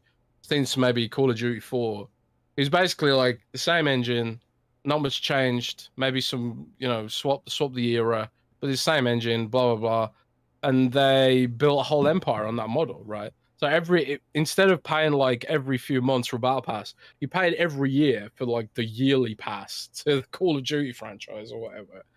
And then maybe they'd do some map packs on top. But then they started realizing map packs were a stupid thing because it split the community up and would affect matchmaking times. So free maps probably were better as well. But then it's kind of like, well, how can we give out free maps without some kind of ongoing revenue stream? So I appreciate there has to be some kind of ongoing revenue stream if they do want to have this sort of universe where the games live on longer than the typical, you know, retail sell through. But I don't know what the answer is personally. I just don't know. All I know is that kids are growing up with this stuff thinking it's normal, and while we're bitching and complaining about it, all the kids are happily doing their gacha rolls in Genshin. They don't care, and they think this is what gaming is. That's what they think gaming is normal. So everyone, all of you guys listening to this podcast, we're the old people. We're the old people Microsoft and the publishers don't care about anymore, man.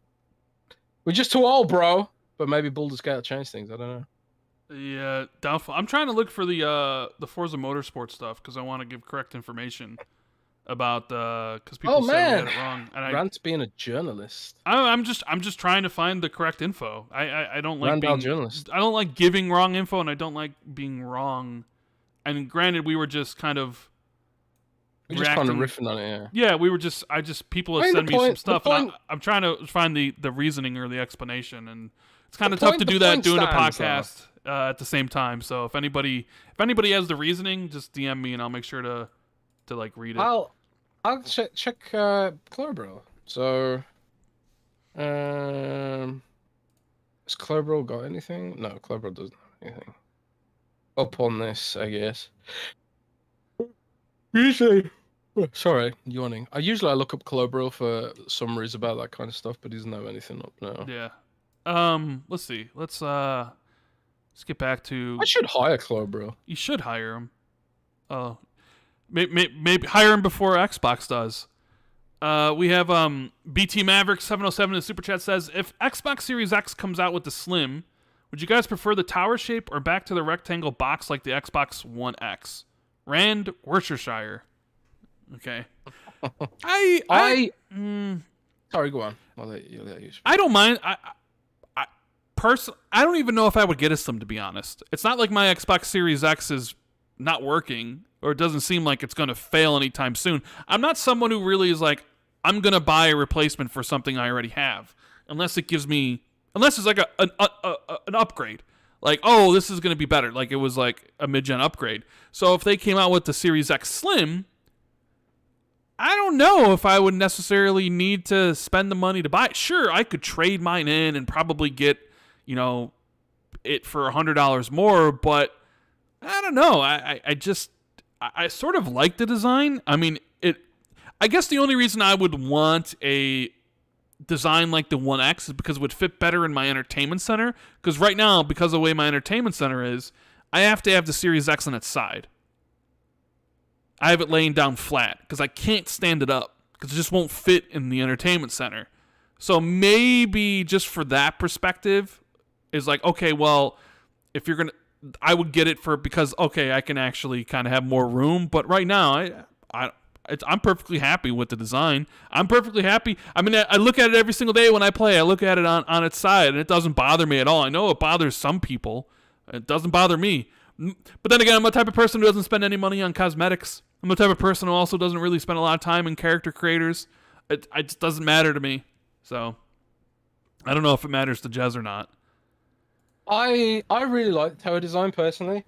It kind of looks like a mini PC. I prefer the upright design a lot over the sideways design.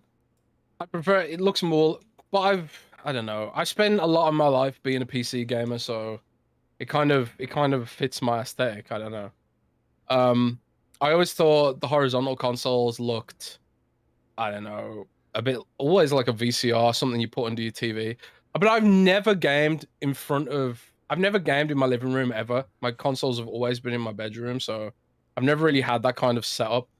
My TV's always been mounted on the wall, and then my console's always been on the desk. So for me, the tower design is ideal, but I appreciate that's not how most people play. So in a perfect world, it'd be a design that fits both aesthetics. I remember the PS2 back in the day. It had the little logo on the PS2. You could like twist the logo to make it upright if you had the PS2 standing up, or if you had the PS2 lying down, you could turn it so that the logo was always the right way up. It was a really cool little design feature on the PS2.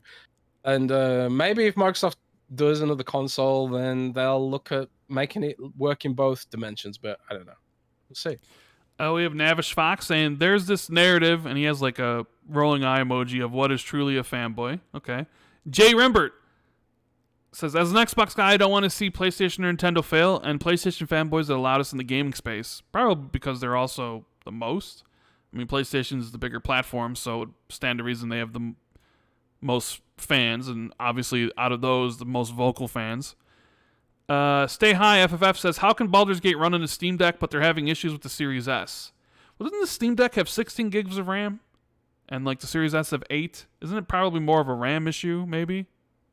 I honestly don't know, but one thing I do know is that the Steam Deck the split screen's turned off on the Steam Deck. Oh, split screen doesn't work on the Steam Deck. They turned it off. I believe they did, yeah. I might want to double check. We've been getting stuff wrong this episode, Jez. Might want to double check. I'm sure someone told me that. I don't know. I can't look it up right this second, but I mean, if it's not, then maybe it is a RAM issue. or maybe there's things that can do on the Steam Deck that the Series S can't do with regards to low power states. I don't know. There's some technical reason, and it can't be a simple one because let's face it, Microsoft has their advanced technology group working with Larian to try and get this fixed. And I don't think if it was a simple thing that they wouldn't need to go all out like this to make it work, But they'll get it right eventually. Yeah, Trez Wonderland says it's handheld. Of course, it's turned off. Dr. Dingland says, yeah, they did. Brit says, I think it's turned off entirely. Someone says, but it's possible through mods, maybe? Colin Prime says, of course, there's no split screen for the Steam Deck. People are saying, of course, there's no split screen for the Steam Deck. It's handheld. But dude, you can dock that thing. You can dock the Steam Deck to a TV.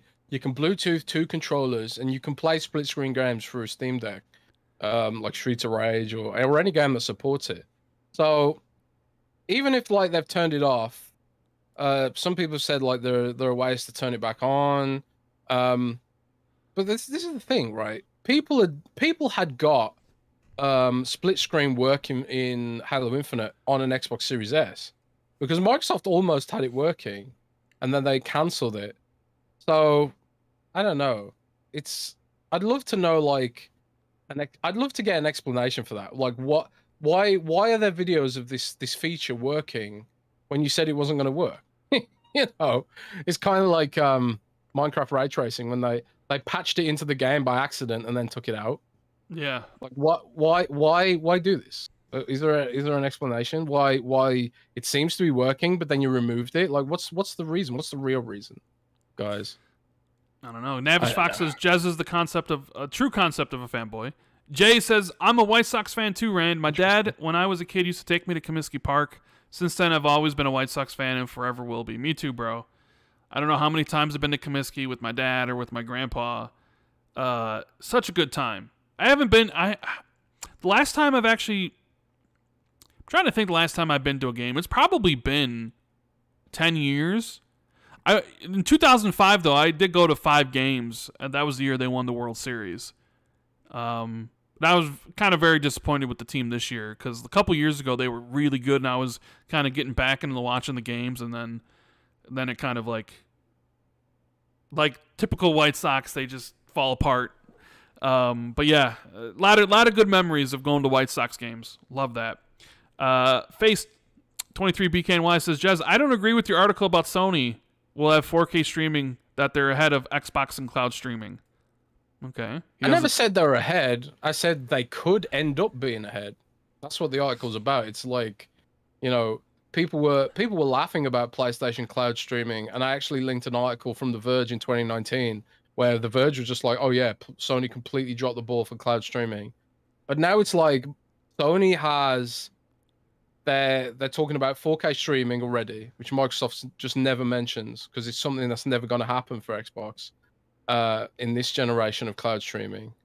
And they also talked about playing your own games, which Microsoft said is coming 2 years ago or a year ago or something like that. I can't remember the exact time frame. But then Microsoft announced it ages ago and then just never bought it. They never brought it to the game.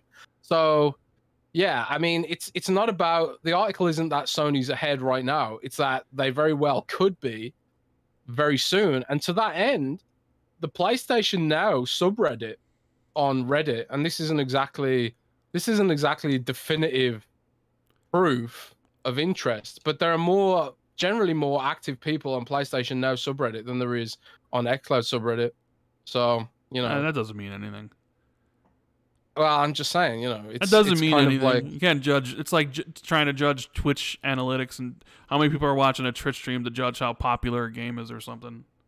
Well, sure, but I'm just saying. And also, it's not dead. Sure, the PlayStation stuff is new, so there's probably, of course, there's going to be more interest in something new that's just starting up rather than xCloud. It's not new. No, PlayStation Now is older than xCloud. No, but what they're offering now is newer. This is just as part of a beta test, right? All right, I get it. Whereas xCloud's been a thing for years now, so it's not as exciting to people, and they haven't done anything really new with it in a while. It's not like they're offering the ability to play your own games. It's not like They're offering the ability to play 4K or some new feature in cloud streaming that would get people to talk about it. Whereas like with the PlayStation stuff, it's kind of a brand new feature, and that's going to get people to talk about it. So I'm not surprised that more people are talking about it on Reddit, and I don't think it really means anything. Right. I just want to clarify for Elijah Vasquez, who just said in chat. He said, "Why do you think Xbox will not have 4K streaming if PlayStation does?" The answer to that is silicon. So what we have right now with the Xbox Cloud is that the Xbox Series X consoles and each Xbox Series X based server can run, I think it's up to four. It's up to 4 instances Yep. of the Series S version. Mm-hmm. So if you're Microsoft and you're struggling with capacity, why would you dedicate one server to running a 4K stream when you can have that server running four streams? Makes no sense to turn on 4K. So I don't know what it is about Microsoft and silicon right now. Microsoft seems to have a real issue getting the silicon they need, not just for the cloud, but also the retail Xbox Series X and stuff like that. Like we're getting queues in xCloud. I've never seen xCloud have queues before, and there's queues all the time now, especially in the UK.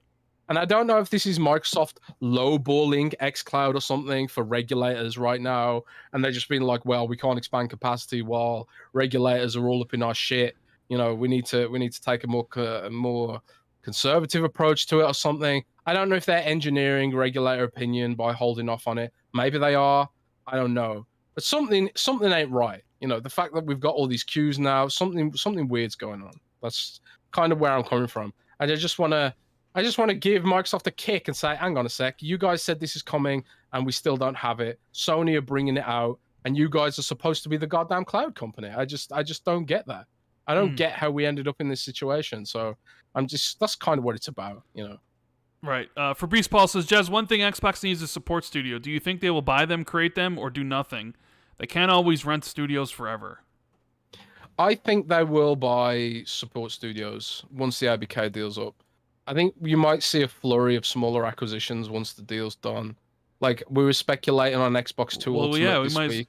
We'll talk about that right now, because we haven't talked about it on the show, but Killer Instinct's back, baby. Right? Yeah. And we were speculating about Iron Galaxy. So we'll talk about that now. For those of you that don't know, EVO took place this past weekend, and one of the big announcements was that Killer Instinct from 2013 is getting an update, so it can run in all 4K, which I think the game runs in 4K already. I think it's just the menus that run in 1080p. But more important than that, it's getting a balance update, so it hasn't been balance updated in for a long time, and it's getting some matchmaking improvements. And they brought out someone on stage to announce this, and his title was basically the head of Killer Instinct, which immediately got me thinking, like, head of what? Excuse me? A head of Killer Instinct? Killer Instinct hasn't been a thing in a while. Like, that's weird to give a dude a title. I think he's like an Xbox producer or something. That's weird to give a dude a title for a franchise that may or may not, be continuing in the future. I was like, is that a sign of something? And then it was like, oh, by the way, we're getting the boys back together. Iron Galaxy's back. They're doing the patch. And the way they sort of talked about it at EVO, the way that, Rumbleverse died, there's this part of me that's just like, all right, there's another Killer Instinct coming, right? There has to be at this point. You don't have somebody with the title of, head of Killer Instinct off of a game that's 10 years old that you're just updating one time, unless there's plans for the future. I mean, he even mentioned on stage, essentially, like, looking forward to the next 10 years of Killer Instinct. So it's like, okay, this, I think, really does mean something. There were rumors that there was a new Killer Instinct coming, whether it was in development at, Japanese studio or not, but there was definitely talk that a new Killer Instinct was in the works. And to see Iron Galaxy come back to a game that they took over from Double Helix, it's kind of, I don't know who's doing it, but I definitely feel that we are going to get a Killer Instinct 2, or I don't know if they'll call it 2, but we are going to get a brand new Killer Instinct game, right? This is just them kind of testing the waters, getting the interest back in Killer Instinct, and at some point, they'll make another one. And we were talking about acquisitions during Xbox Ultimate because I don't know, I sort of feel like you look at the way Xbox has acquired a lot of companies. A lot of the companies Xbox has acquired were because those companies needed help in some manner, whether it was financial help or whether they were just done with the rat race of trying to, convince publishers to invest in their game. They didn't want to do the Kickstarter thing anymore. Like even Bethesda were having issues, right? The type of games they were making weren't working anymore because the shift towards live service. They were selling exclusives to PlayStation, right? Because they needed the money or they weren't sold on the ideas of those games. And Activision was more like an opportunity buy. But even still, Activision has their own problems. They basically sacrificed all their studios and all their IP to work on Call of Duty. So there's issues with a lot of the acquisitions. They were looking for something, which is what Microsoft could provide. They could provide that cover. They could provide the funding. They could be like, all right, you don't need to do these things anymore. Just come work for us. We're not going to interfere. And then, you look at Iron Galaxy, and it sort of fits that mold where they're independent, as far as I'm aware. I looked, and I saw an article that was like, oh, they were independent in 2022, so I'm assuming they still are. Maybe they aren't, and if that's the case, then I'm wrong on this, but... And There's no information that says they aren't independent. And they just had a huge game, a game they'd spent a lot of time on, a lot of years on. They partnered with Epic for Rumbleverse, and Epic shut it down. And you can tell seemed like there was some bad blood between Epic for doing that. And then suddenly they're back on Killer Instinct, clearly, obviously getting paid. So it just kind of, to me, it sort of feels like a situation similar to Obsidian or similar to Ninja Theory or similar to State of Decay, where they want to continue making games, but they didn't want to do the rat race of getting publishers support, and they just wanted to just be secure. And it was maybe just they came to Phil, they came to Sarah Bond or whatever, and they're like, hey, we got Killer Instinct, would you want to work on it? And it's like, all right, well, so that, yeah, I wouldn't be surprised if Iron Galaxy's on the list. Hell, I wouldn't be surprised if they bought them already, right? Because you only have to notify regulators over an acquisition above 120 million, right? Yes. Or letter of intents were sent. Because Microsoft, it's not like Microsoft has to announce them, because they announced all the acquisitions 2018 at the same time, right? The only one that sort of leaked was the Playground Games one because of... had to do with website stuff in the UK or whatever. But yeah, you look at it and okay, we know that Microsoft wanted to bring back Killer Instinct. There had been talk about it. It was just a matter of who do we get to make it, right? It seemed like everybody was busy. I mean, fighting games are having a resurgence again. You look at all the games coming out like Mortal Kombat and Guilty Gear, Street Fighter and stuff, and Tekken. It just seems like nobody was available to make a fighting game. And then suddenly, Iron Galaxy has this huge, huge mega flop. And maybe they're open. Maybe they're willing to do Killer Instinct or something. I don't know. I don't know if it's them or whatever, but I just have a really good feeling that Killer Instinct's on its way to come back. What do you think? No, I totally agree with that. I mean, I don't know if they've purchased Iron Galaxy. Maybe they have. I don't think it's that significant that there's a quote-unquote head of Killer Instinct. I think it is. What? What do you mean? Dude, that's not his job title. His job title is, it's going to be like Xbox Game Studios producer, VP or something like that. That's going to be his job title. That was just his job title for Evo, Yeah, okay. Fair enough. And, so he's probably the executive producer for a lot of their first party sort of stuff. He might be the executive producer for, Tatanka or something as well. So I don't think that's a huge thing potentially, but hey, I could be wrong. I kind of like your conspiracy theory that they bought Iron Galaxy already to be the Killer Instinct dev, maybe work on other things. Or maybe they sent letter of intents or whatever. I think something's brewing, bro. I think something's definitely brewing, and I think Killer Instinct's back. I think Microsoft's got its fighting game back, bro. Yeah.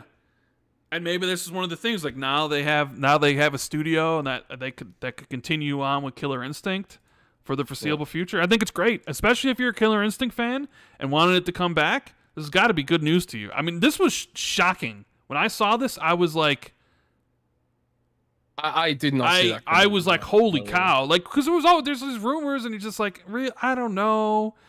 And it always sort of seemed like Killer Instinct and Banjo were games that the fan base really wanted to return, but that Microsoft really didn't seem like they were interested in bringing back for whatever reasons. And now you get the sense that, okay, Microsoft wants Killer Instinct back. And I'm sorry to say it, where's Banjo Bros? Where my Banjo Bros? I said this on Twitter, and I'm sorry if I'm going to anger the Banjo Bros in chat, but I was like, you know the best part about this? Is that Killer Instinct is back and Banjo is not. And oh man, people were angry. But that's okay. It was only 10 people. There's only like 10 Banjo Bros out there anyways, right? Damn. So I hope Paris is listening, because Paris is a Banjo Bro. I think Killer Instinct can work in this. I think Killer Instinct can commercially work. I just don't think Banjo could. And honestly, like I think if Microsoft felt Banjo could work, they'd probably already be working on it. Like if somebody actually wanted to make a Banjo, because we know Rare doesn't want to do anything with Banjo, and they didn't want to do anything with Killer Instinct. It was always going to be somebody else. So you would imagine. I mean, they brought back Battletoads, for Christ's sake.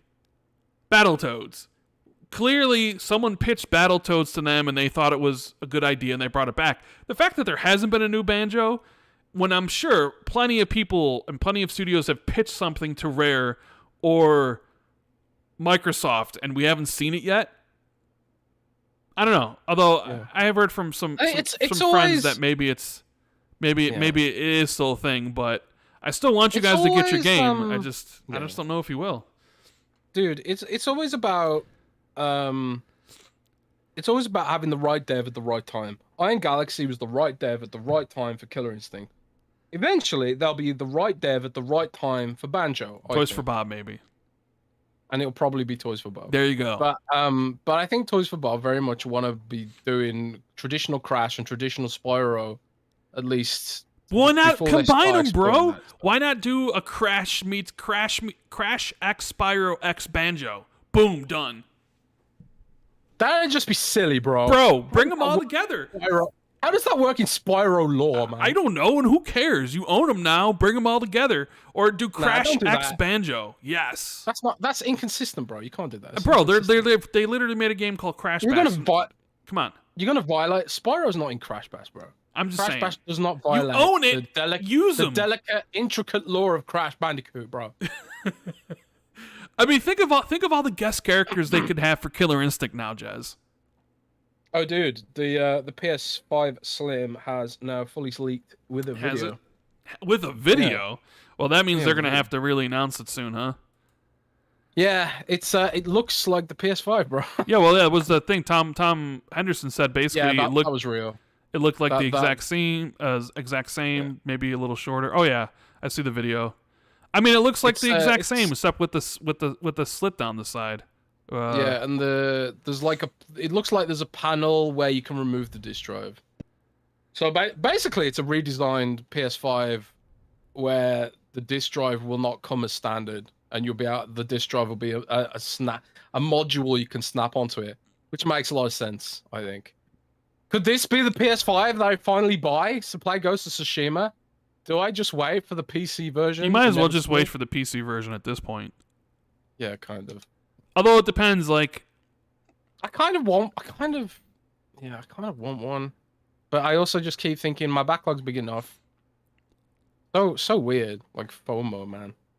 I feel like I'm missing out, but also I don't have time to play more shit. I don't know. I think it's funny that it's like fully leaked like this and they haven't even announced it yet. It's got to be coming out really soon, right? Like the fact that people have it.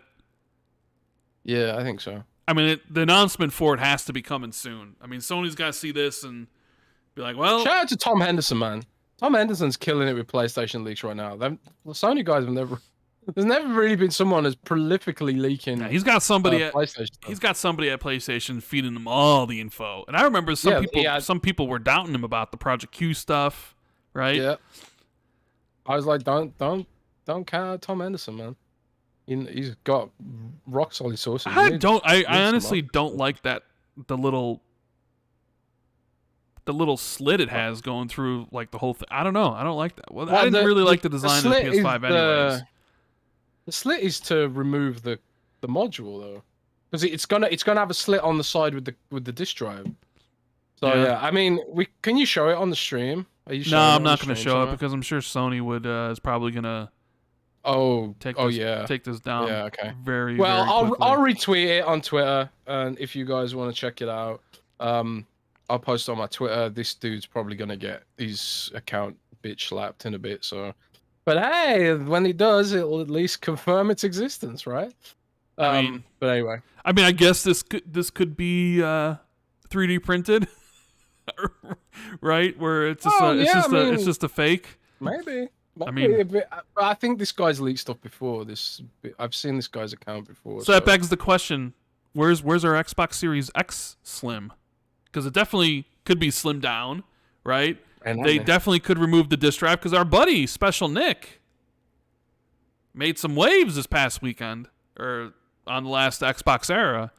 Said that Microsoft's got new hardware planned for 2025, and one of them could be an Xbox Series X diskless, which is it's odd that Special Nick talked about that the week after me and you speculated about that. I wonder if he listened to us.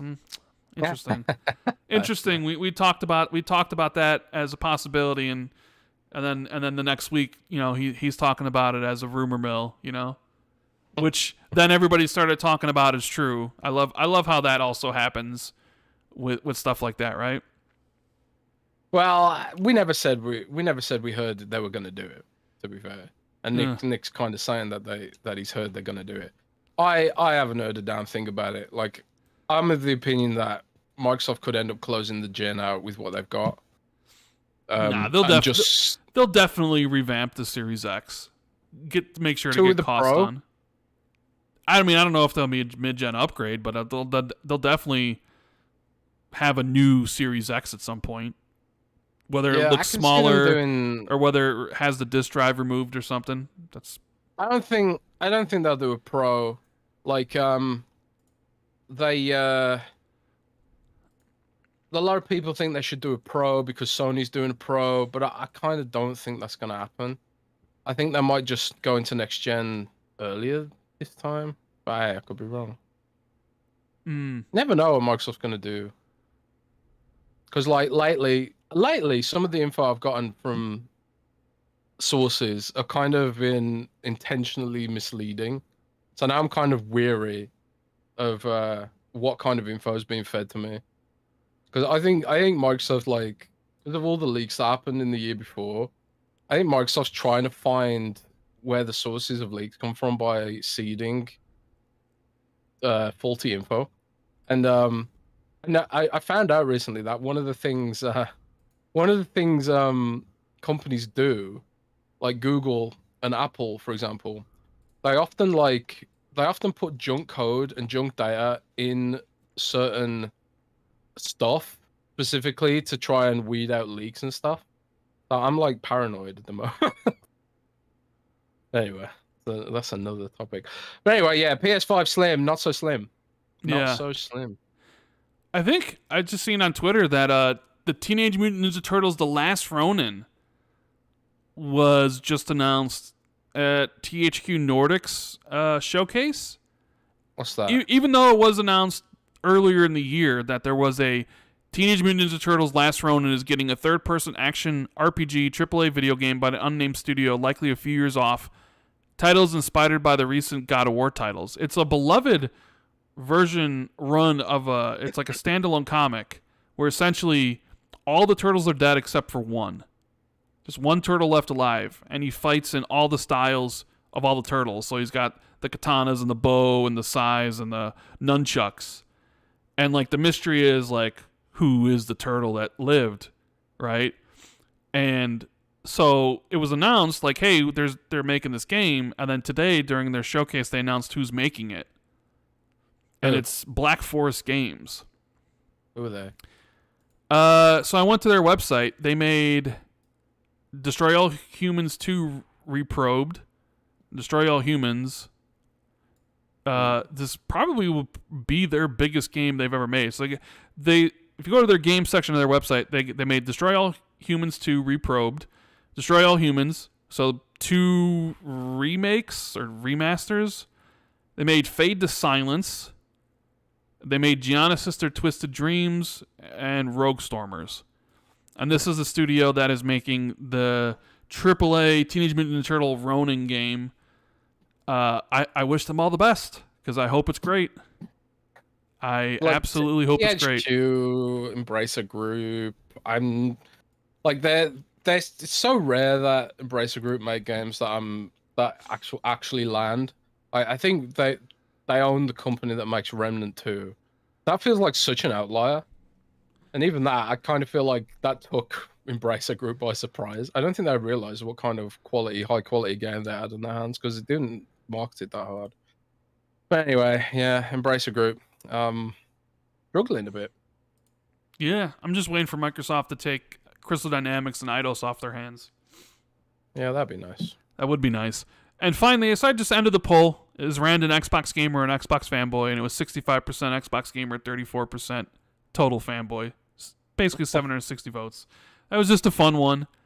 But yeah, back to Killer Instinct. Or what were we? Oh, we were talking about Slim. We talked about Killer Instinct. Yeah, we talked about Killer Instinct, which I'm happy. I really like Killer Instinct. I want to see that game come back, and I want to see Banjo come back for my bros. But I think there's more interest in Killer Instinct, and like the roster you could create. Like you could have like Lilith in there from Diablo. You could have someone in there from World of Warcraft. You could have, Roll, baby. You could have so many guest characters in that. Like, you could have Rush Hellscream, man. That'd be so sick. Dude, they great. could do so much with that stuff. Yeah. I really hope that they go balls to the wall with it. They could do like, man, it could be so good. Because like the netcode's really good. Like Killer Instinct's one of the few fighting games that works really well on cloud. It's crazy. But anyway. Yeah, I mean, so then we started talking about the Slim because it's out there now, it leaks, and I'm really interested on the price. And I think Tom Henderson had said that it was going to be $399, if I'm not mistaken. And even in Sony's recent financial reports, they're doing well, but they even said they're not doing as well as they want to be. So it sounds like maybe the price cut, they might cut the PS5 to $399 with this new Slim, which would be very aggressive because that means it's $100 cheaper than the Xbox Series X or $150 cheaper in certain areas and only $50 more expensive than the Series S. That's kind of a bad position for the Xbox hardware to be in if the PlayStation really is going to get that price drop. I mean, that's good for PlayStation because that's a very competitive price point. Xbox hardware is in a bad place in general. But like, yeah, if the PS5 is $399 and the Series X is still $499 or more in some areas, that is not good whatsoever. They need to be the same price. And maybe that's good. Maybe if they did drop the price, maybe that forces Xbox to reevaluate their pricing on the consoles. I don't know, because I don't think you can. Yeah, competition, baby. Yeah, I don't think you can sell a Series X at $499 if the PS5 is selling at $399. I don't think that's not good. That doesn't fly. No. Maybe Xbox would hope some of their games coming out now would carry them, but no. But then the other thing on the PlayStation financial report is that they had some internal delays for some games. Oh. Because they mentioned their forecast that they gave in April, and one of the negatives was that a portion of their first-party titles that were expected to release before the end of the fiscal year, which would be March of next year, have been delayed out of the fiscal year. So that revenue that they were expecting were no longer going to be there. So the question is, what games? The thing is, we don't know because we don't know what exactly Sony's lineup is for next year. All we know is that this year they had Spider-Man 2, and that was it. Although they were supposed to have Stellar Blade, but we haven't heard anything about Stellar Blade yet. So maybe that's a game that got pushed. There is Helldivers 2. That's Tom Henderson rumored to be releasing in October. So delays hitting everybody. You know, it's game development's rough. The games take a long time. It was interesting because I didn't see any articles about how PlayStation mismanages their studios about it though. about delays, because if it was an Xbox game gotten delayed, well, that's just Xbox not knowing how to manage their studios. So. Maybe it's because they didn't announce the games prematurely or something. Well, people are then saying like this is the reason why Sony Showcase, the most recent one, was bad, was because those games got pushed, and there's no reason to show them. I don't know, but either way, we got the Slim coming soon. It seems like that'll be announced, whether or not it's announced with an event or just hey, here's the Slim, and then some of the Sony's games got delayed out of March, so. There's that. Starfield marketing seems to have kicked up again, Jez. They announced some things. They announced like Starfield's got some chairs, got some noble chairs that you can purchase. It's got some custom GPUs and CPUs and stuff. And nah, I have a chair. I was looking at a different chair. So Starfield marketing's kicking in. People are reporting that they're seeing a lot of YouTube ads. A lot of banners in certain places. So as the release date approaches, the marketing's probably going to pick up and then probably kind of really pick up once it's out. So I guess people were pretty premature about Starfield marketing a month out, but that's sort of just seems what it is in 2023 at this point. True that. So I've started seeing Starfield ads on Reddit and Instagram and places like that. Some people have noticed that there's a bit of extra footage in some of the ads. Really? That we haven't seen. A couple of monsters, a couple of locations, stuff like that. Oh. So I think the marketing is kicking into gear now. I mean, it seemed to start at exactly 1st of August. So I suppose it's not entirely unexpected that it would start the month exactly at the start of the month. But hey, that's marketing's good, right? But we kind of bitched about, or I bitched, I think, or some people bitched. I can't remember exactly who bitched, but somebody bitched. I just got demonetized there. People complained about Starfield's marketing or perceived lack of marketing, but with Baldur's Gate. Does traditional marketing really matter that much nowadays? No, not really. Baldur's Gate didn't have a lick of traditional marketing. There was no Baldur's Gate buses. I haven't seen a Baldur's Gate Instagram ad. I haven't seen a Baldur's Gate billboard or TV spot or anything like that. Yet the game's got almost 1 million players on Steam concurrently. So yeah, but maybe Baldur's Gate's the exception, not the rule, though. I mean, yeah, maybe. But I feel like Starfield's been out there for a while now. Like people know Starfield. They did a 45-minute thing for it. It's not like it's unknown, right? And they're gonna kick it up and get it into high gear. I think the one thing that people really are just disappointed in is no custom Series X console for Starfield. That kind of seemed like a missed opportunity, Mm-hmm. And I think that would have sold well. I mean, you saw how many people bought the controller, the custom controller, and the custom headset. I think people would have sprung for a custom Series X. I mean, I wouldn't have because I'm not that type of person. I have a functional Series X, but there are definitely people that would have. And, they didn't for whatever reasons. Maybe we'll never know. So, yeah, Starfield. I mean, we didn't make that bet, but I told you I felt pretty confident Starfield will do over 1 million on PC, concurrent on Steam, even with Game Pass on the Windows Store. I think it's gonna be absolutely huge, bro. You have no idea. I don't think so, man. It's gonna have like 15 players. It's gonna have 15 players, yeah. So I don't think it's gonna do 1 million. I really don't. All right, you want to bet about it? I don't think it'll beat Baldur's Gate. You want to bet about Steam. it? Oh, so you want to go? All right, I bet you it's higher than Baldur's Gate. So you think Starfield will have more concurrent players? All it needs is more concurrent players than Baldur's Gate. It doesn't even hit a million. It just needs to have more than 820,000. Yeah. And I win. You win if it doesn't. Let's do it. Okay, what do you want to bet? What do you want to bet? I'm not eating no chip. I'm not eating a chip. That is not happening. Oh, come on, man. Nope, not happening. You want $100 riding on this? Come on, bro. Want $100? $100? Hell no. Let's do it. $10. $10? Why so low? You can buy Starbucks or something. Bro, I'm broke, man. I'm not a millionaire YouTuber like you. Neither am I. All right. $10. $10, fine. To $10, bro. $10. You agreed that we'd do the one chip challenge for No, charity, I am not doing the one chip challenge ever. I'm not. I don't give a shit. I will never. Think of the children, man. Think of the children. I don't fuck the kids. I don't care. Bro, I'm never doing that. I'm sorry. I mean, I would rather play Pokemon than play that than eat a chip. Well, I'll eat the chip. Dude, I'll die. I literally would die. I literally would die. I'm not kidding you. I would have to be sent to the hospital. What, really? Oh yeah, I would have to be sent to the hospital. I would die. I'm Rand-al-bland for a reason, Jez. Oh yeah, you don't season your food. I remember now. That's right. I would you would be in the call and you would literally probably see me have a heart attack on camera. Oh, come on. Or I would just stroke out or something.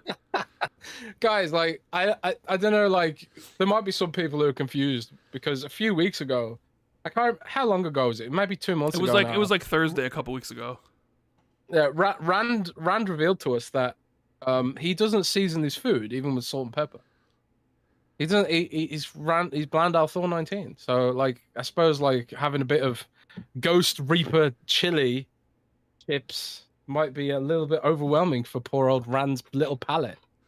But hey, I'm down to do it again, man. But I don't want to do it alone. I need to persuade Gaz and Hargeet to do it again or something. I don't think Gaz is gonna do it again. I am never touching that.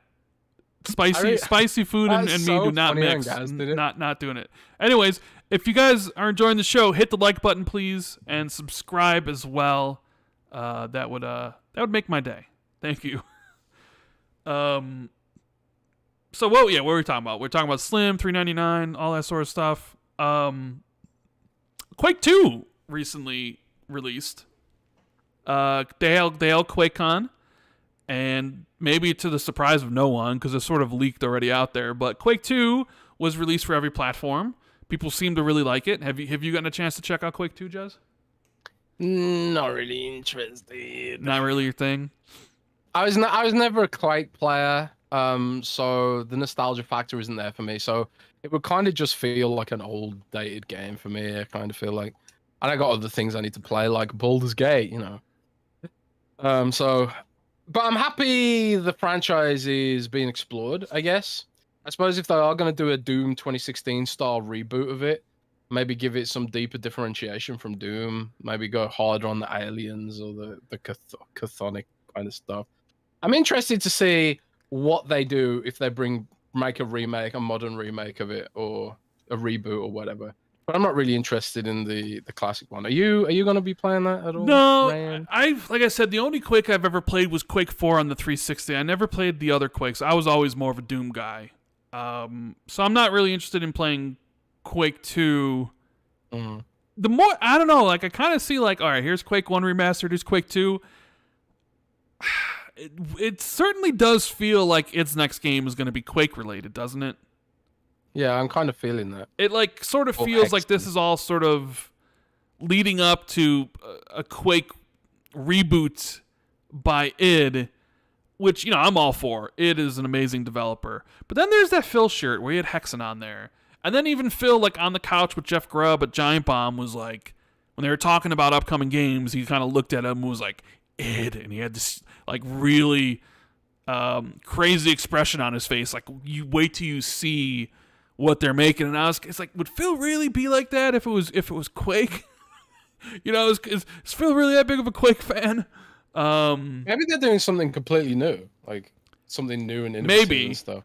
But I don't know. It just seems with them bringing back Quake the way it is, it's kind of like, man, it seems time for like to essentially redo do a Quake reboot. Either way, I don't know. What do I want from id? Do I want another Doom game? Yeah, I want another Doom game eventually. I would be down for a new Quake game. At least it would introduce Rage me 3, baby. to everything in the franchise, or something brand new. Hell, Hexen. Hexen would be basically brand new for me because I never played that game. So I don't know. Has anybody in chat played Quake 2? If you have, let us know what you think about it. Quake 2, yeah. What year did that come out? Do you remember? No. I don't remember what day of the week it is. Is it Wednesday? No, it's Friday. No, I mean Quake. I mean the year Quake 2. I don't know, man. I think I got encyclopedia here. I thought maybe you would know. Let me look. Why would I know that? Because I guess maybe you wouldn't know. Quake. You don't I'm know too young, anything. man. I'm too young. Quake 2 video game. Let's see. When did Quake 2 come out? 1997. Okay. You were pushing 40 in 1997, bro. I was like barely born. Dude, I was in high school in 1997. I was not in high school. I was in high school. Yeah. I was in junior school. We do have a couple super chats I need to get to. We got DS Omen who says, speaking of delayed games, where is Darktide? Yeah, where is Darktide? Oh, God, yeah. That game came out for PC in like November of last year, and they delayed the Xbox version, and, well, it's August, and there's been no announcement of the Xbox version. What happened to that game? I have no idea. Just no idea. Disappeared in a poof of dust? That game must run off. I mean, I guess when the game came out on PC, it wasn't very good either. It kind of didn't run very well. And they kind of had to apologize and do some stuff. So probably didn't run very well on Xbox. So yeah, that was just one of those things where that was an exclusive game. Like they had it at I think at least one of the E3s or showcase events. And I think it was even at like one of the Keeleys as well. And then the Xbox version just disappeared and nobody knows. This is an example of a game that would have benefited from early access. Definitely. Like, people forget Baldur's Gate 3 was in early access for a million years. And it's like the polish, the features, and all that stuff informed by the community and what they asked for and stuff. And, a lot of these games that are released through publishers and stuff, they don't want to do the early access thing for whatever reason, but it works. It works time and time again, So, yeah, I don't know. I don't know where it is. Don't know if we'll ever get it. Maybe it's due. It's not like I'm really clamoring for. I would have liked to have played it when it came out, but at this point, it's like, with all the bad talk about it, maybe they're just gonna go dark and then release it with all these fixes, and they'll be like, "No, it's actually good to play, and it's coming to Xbox." It'll be like, to be fair, like there are examples of games launching bare bones and then growing over time. Deep Rock Galactic comes to mind a lot in that vein. Deep Rock Galactic launched aggressively bare bones, another game that could have been Xbox exclusive, because Microsoft actually owned the project to Deep Rock Galactic before they closed down Press Play, because it was going to be a Press Play game. But they, for some reason, didn't pursue it and shut down Press Play. And then the devs of Press Play went and made a new studio. They made and then Xbox gave them the IP back, right? Yeah, and Xbox let them keep the concept, Project Walker, it was called, and then they made Project Deep Rock Galactic, which is now a pretty damn big game. I think they're 15 million players or even more maybe now or something. But yeah, that game launched bare bones, and they've developed it. Now it's pretty damn popular from what I know. But yeah, maybe Darktide will have a similar sort of redemption story someday. But yeah, I hope so. No way to know. Alvin says in super chat, split screen co-op needs to die. Unnecessary in 2023. I mean, I never use it. And I don't know how. I mean, I would imagine the telemetry says that nobody really uses split screen. But Chris R in the super chat says, I understand development is hard, but clearly games need more time these days. I'm tired of hoping games will eventually get to a good place.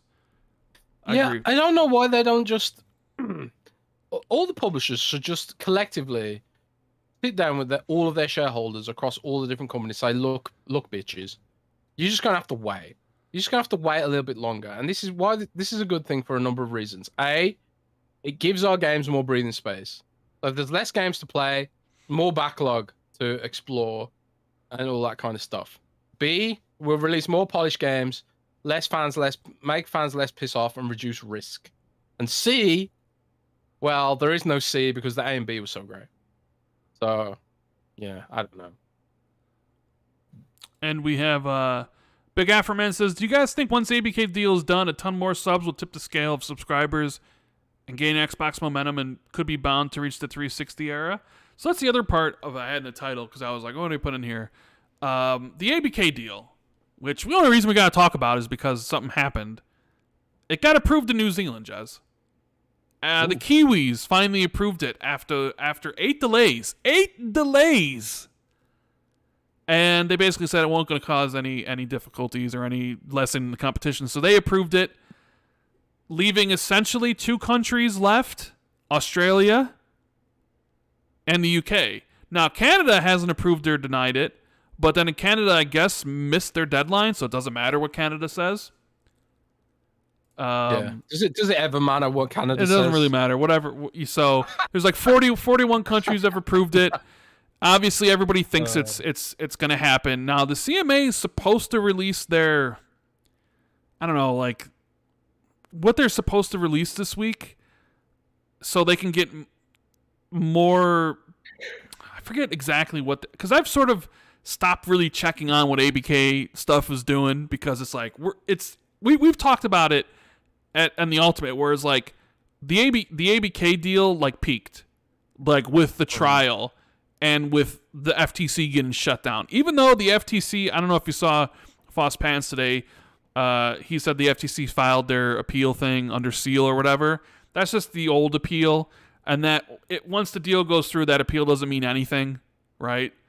But there was something we're supposed to be waiting here for the CMA to kind of release their findings or something to do with whatever sort of new deal they're talking with Microsoft to get responses from companies or whatever, because they're supposed to make their decision by the 29th potentially, but it could go all the way to like October or something, and people are like, what's the hang up? So people are waiting to see what the CMA is saying about the thing and trying to gauge like when the deal is going to close. Is it going to be the end of August? Is it going to be September? Is it going to be later than that? So yeah, that's kind of what's going on with that. I'm just looking forward to the whole thing being done, as I'm sure you are. It's just a matter of when's it going to be done. Yes, sir. Yes, sir. We have Nathan09 who says, "Old Jerry Corden." You're old, Jerry. What does that mean? Old. Old Jerry? Jeremy? Jerry Corden? I'm just old. Old, bro. Lurking with my gherkin says, in regards to parity, why doesn't Xbox leverage the power of the cloud to help Series S games run better? Could also help with comparisons to PS5 Pro. They have no silicon. They don't have enough servers for anything cloud related. So I guess there's your easy answer. No silicon. Easy answer. Brandon says, what I'd like to see make a comeback is 1 versus 100 or something to that sort. Was really fun and was fun showing off your avatar. P.S. Scalebound. Just kidding. Another Scalebound mentioned in another episode. I mean, 1 versus 100 is always a game that people want to come back, and supposedly it was. I don't think it is anymore because I think who was in charge of that division that eventually left because some icky stuff came out about Alex something. I can't remember his name. Alex something. God, that's really annoying me. I forget. Kipman? Alex Kipman, yeah. He made Kinect and he made HoloLens, and then rumor is he was ousted over accusations. Don't know much more than that. But There's not a lot of detail come out. But like 1 versus 100 is supposed to be in his division. And I know Grub had talked about it, but it sort of seems like maybe 1 versus 100 isn't a thing anymore. Potentially, I still thought. Yeah, so potentially it was being made by. I think Grubb said it was being explored by the team who runs Altspace VR. Altspace VR has been shut down, so probably if there ever was a 1 versus 100, it's probably not happening now. Right. Which is unfortunate because, man, 1 versus 100 was a very unique experience. It was so cool. I remember being in there like all the time for that, hoping I would be either the 1 or the 100, answering all the trivia questions. It was such a really cool game. And it was something that like Xbox fans have been like, hey, bring it back since like the 360 days. And, you know, it really hasn't. You know, I'm sure maybe they explored it and they were going to, but whatever. I see people. I think that to implement that stuff, the achievements, the avatar system would need more API work and platform work, I think. And I think Microsoft just isn't interested in that kind of stuff. And it really sucks because these are the kind of innovative social experiences that probably would appeal to younger gamers, you know, and create those lasting memories and create nostalgia and create attachment to the brand. And all Microsoft's kind of thinking about these days is, you know, sort of, I don't know. Then there just doesn't seem to be any interest in developing the platform these days for some reason. And it kind of sucks, but I don't know. Maybe one day it'll change. I think once they've got like their gaming everything on lock and they've got everything sorted out, maybe they will turn their attention again to platform things like avatars, 1 versus 100 achievement system and stuff like that. It just doesn't seem to be a priority for them right now. I don't know. Right. People are saying that the Stalker 2 release date is leaked. So I figure we take a look at this. December 1st. Yeah, the PlayOn Koch Media Store is listed Stalker 2 Heart of Chernobyl for December 1st, 2023. This is most likely accurate as other titles have placeholder dates of December 31st, 2023, and they had previously listed dates including Darksiders 2 for Nintendo Switch. So, December 1st this year? I mean, I'm all for it. You know? Yeah, that sounds good to me. Right. I'm hopefully going to be checking that out at Gamescom, so I'll have a report for you about that. Yeah, I also saw Melissa Juergens is going to be at Gamescom. The voice and motion capped actor for Senua Saga. She's going to be there. Yeah. Tell her I said hi, please. She did such a great job with the last game. So I wonder if how close Hellblade must be. If she's going to be there talking to people and stuff, maybe doing interviews. I don't know. Yeah. Maybe Hellblade is sooner rather than later, which is great because I cannot wait for Hellblade. So Stalker 2, I mean that would be a big game for Xbox this year. They did release High on Life around the same time last year, December, right? This would be kind of a similar thing. Maybe that helps out. You get a lot more Game Pass subs, right? Because even this last Super Chat we mentioned with the ABK stuff was like you get a lot of subs, a lot of momentum, right? We have Modern Warfare 3 announced also this past week, coming November 10th. We've always sort of speculated, could that game hit Game Pass, even though I think they said in the trial that they really couldn't until 2025 or whatever. But you never know with Xbox, right? Just having that game being first party, maybe not necessarily that game, but all the other games, the back catalog, Starfield's releasing really soon. If it's actually is exactly what people expect, and it reviews incredibly well. Plus Forza Motorsport soon after. ABK going through, getting all that stuff. Modern Warfare 3.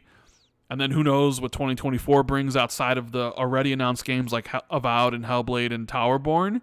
Yeah, that could provide a lot of momentum and get people to look at Xbox a little bit differently. Being like, okay, now the games are here. That's great. It's just a matter of is Microsoft going to have that silicone that Jez talked about? Like, hey, you're gonna be able to just go to the store and get a Series X? You know, now that PlayStation's releasing quote unquote Slim, because I did see Tom Henderson released a new article saying that it's not a Slim. He says It's an ocean. Back then, we also reported that PlayStation 5 revision will not be a PS5 Slim. Instead, it is a means of streamlining the manufacturing process and reducing shipping costs. So technically, it's not a Slim.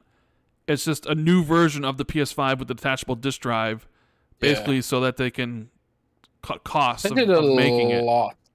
They did a lot of PS2 revisions. There was a mountain of PS2 revisions to that end.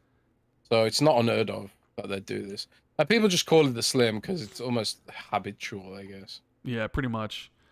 We have Meat Puppet 007 in Super Chat. Where are we going to hear about the KOTOR remake? I mean, you probably hear about it at Sony Showcase, if and when that game ever gets close to releasing, because they essentially had to take that game and give it to a different studio because I don't know who wasn't happy with it. Disney might have not been happy with it. Sony might not have been happy with it, but they took it away from Aspyr and they gave it to, I think, Saber was the rumor. So we won't probably see it again until it looks really good. So who knows when that will be. What else we got here, Jez? Let's see. Avowed. Give it, do you know they should give KOTOR to? Who? Larian. I knew you were going to say that. They should give KOTOR to Larian, baby. Because even that had more Dungeons and Dragons DNA than whatever they're going to do this time. When you were talking about BioWare earlier, I just kind of thought about it. I was like, man, at one point BioWare was like my favorite studio, right? Like with KOTOR and Jade Empire and the Mass Effect games. It was like, man, they were one of the tops. And like now it seems like I almost sort of feel it sort of feels like they got shut down, doesn't it? Even though they're still around and we know they're making Dragon Age and they're making Mass Effect, it sort of feels like BioWare's dead. I don't know if anybody sort of feels that way, but I don't know. We'll have to wait and see how Dragon Age comes out. And they also made Dragon Age. I didn't play Dragon Age 2, but I did play Dragon Age Origins. And I quite like Dragon Age 2. I actually liked Dragon Age 2. I hated it at first because it was so different. But after the DLC dropped, I ended up quite liking it. But Dragon Age Inquisition kind of suffered from Mass Effect Andromeda syndrome, where your decisions didn't matter as much. I feel like, in some ways, basically you couldn't be an asshole. I like being an asshole in those games, Rand. I mean, when I played Mass Effect, I was a renegade. My Shepard did anything to get the job done. It didn't matter. I also loved how he looked like a Terminator towards the end, where he had like the red eyes and his skin was cracking with the red underneath. But my Shepard didn't care. You're in his way, you're dead. Loved it. I loved it. And normally sometimes I play as a good guy. Nuh-uh, not my Shepard. I mean, eventually when I replayed it for the Legacy, the Legendary Edition, I actually played it as a female Shepard and I played it as a hero. And it just didn't feel as right as playing as like an evil Shepard, or a renegade Shepard to just do whatever needs to be done. Yeah, he's kind of like a Maverick. Although, if you play Renegade Shepard in Mass Effect 3, he does go off the deep end a bit. That's so really. I mean, he's under a lot of stress, I guess, in Mass Effect 3. But you could be really sort of like borderline. Oh God, is this legal kind of thing? He makes his own laws, Jez. He makes his own laws. He really takes the law into his own hands a lot in Mass Effect 3 if you play Renegade. I think it's a really interesting story because in some of the decisions you can even see like the regret on his face, and it's like it does feel like it was meant to be played this way. I kind of feel like, but yeah, I don't know. I've done some horrible things in Baldur's Gate 3, man. I've done some terrible things. I love it, but let's talk.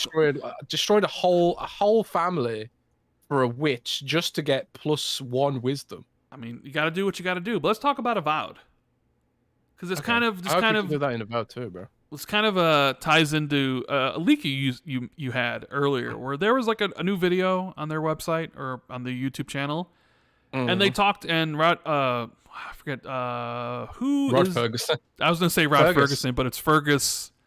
It's Fergus talked about having co-op in Avowed, and he said that they had co-op in Avowed because they were pitching the game back then to publishers in 2017, and that to make the game stand out more, essentially was you got to have something interesting to talk about, and they thought co-op would be that thing when they was pitching the game around. And they got acquired by Xbox, and essentially they talked about how they felt that co-op was getting in. Maybe I was going to say getting in the way, but maybe that's not the right word. That they kind of sat back and looked at the game, and they felt like co-op wasn't needed, and they needed to refocus the experience. What was your take on all that? I mean, this is kind of what I'd heard when all that, when I, discovered the gameplay footage and we talked about that. There was also a document detailing some of how the game had evolved from when it was a pitch to pre-production to being an Xbox game and stuff like that. And that's when they talked about co-op, and they talked about it in a sort of matter-of-fact kind of way. But I think probably whoever the reader of the document would have known this already. But that's why I wasn't sure if co-op was still in there or not. But it sounded like in the document that they'd cut it, which is why, we talked about on the show. But it's kind of like, I think it's a good thing if if they're sort of realizing that something ain't working or for whatever reason it might be, or that the resources might be used better to elevate other aspects of the game to make it stand out. I think there are some great examples of where forced co-op or forced multiplayer in general is to the detriment of a game. Like, for example, Deus Ex Mankind Divided didn't need a PvP mode at all. No one was asking for that whatsoever. They put that in just to put microtransactions in the game. Again, that development time you spent on Deus Ex multiplayer could have been used to elevate the single player game. Again, Scalebound as well, 4-player co-op. The devs had never made a 4-player co-op game in their lives, working with the new engine, Unreal Engine. That's probably a stark example of overdevelopment, which probably contributed to Scalebound's downfall. Again, there's your next Scalebound reference, right? Okay. There are countless examples of multiplayer frustrating development, or feature creep frustrating development. So I think it's good that now that they're part of Microsoft, they were able to be like, well, let's refocus, double down on actually making this a really special single player experience rather than a middling co-op experience. Because let's face it, Obsidian is generally not known for their co-op games. I know Grounded is a big exception there. But Grounded was sort of, it's a survival game. It kind of needs co-op. But does Avowed need co-op? I don't think so. Even Baldur's Gate, again, has co-op. But I don't think, there's probably not that many people going to be playing it like that, I don't think, personally. It's going to be mostly people playing it solo. But, hey, I could be wrong. I'd be interested to see those stats. But yeah, I'm glad about it. I think it's a good thing. And I'd rather the game was focused and impressive than if they felt it just co-op for the sake of it. If they felt it wasn't needed, or that it was kind of preventing them from reaching their full vision, then yeah, I'm happy it's gone too. And this is kind of one of the things where, it's great for them to be under Microsoft, who allows that sort of creative freedom, because other publishers may have been like, no, co-op's going to be part of this thing. Right, even Microsoft, we always hear about how they're always pushing for live services, or they're pushing for some sort of online connectivity, like co-op or multiplayer in their games, for the Game Pass fodder stuff that people always talk about.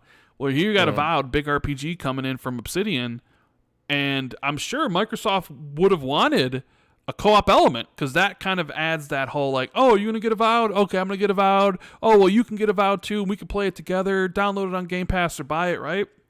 And nope, hey, it didn't work, or we feel it's better without it.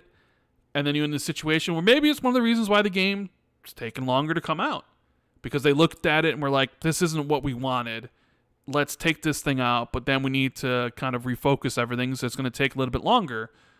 So that's one of the benefits you get from working with someone like Microsoft, who's willing to like let you build the game that you want in the way that you want it, and not have all these, like, no, we need the co-op and we need to hit this date, because we've seen recently what happens when, games are like, no, you can't delay it anymore. You release with less features, or you release with performance problems, or you release with, things that aren't supported.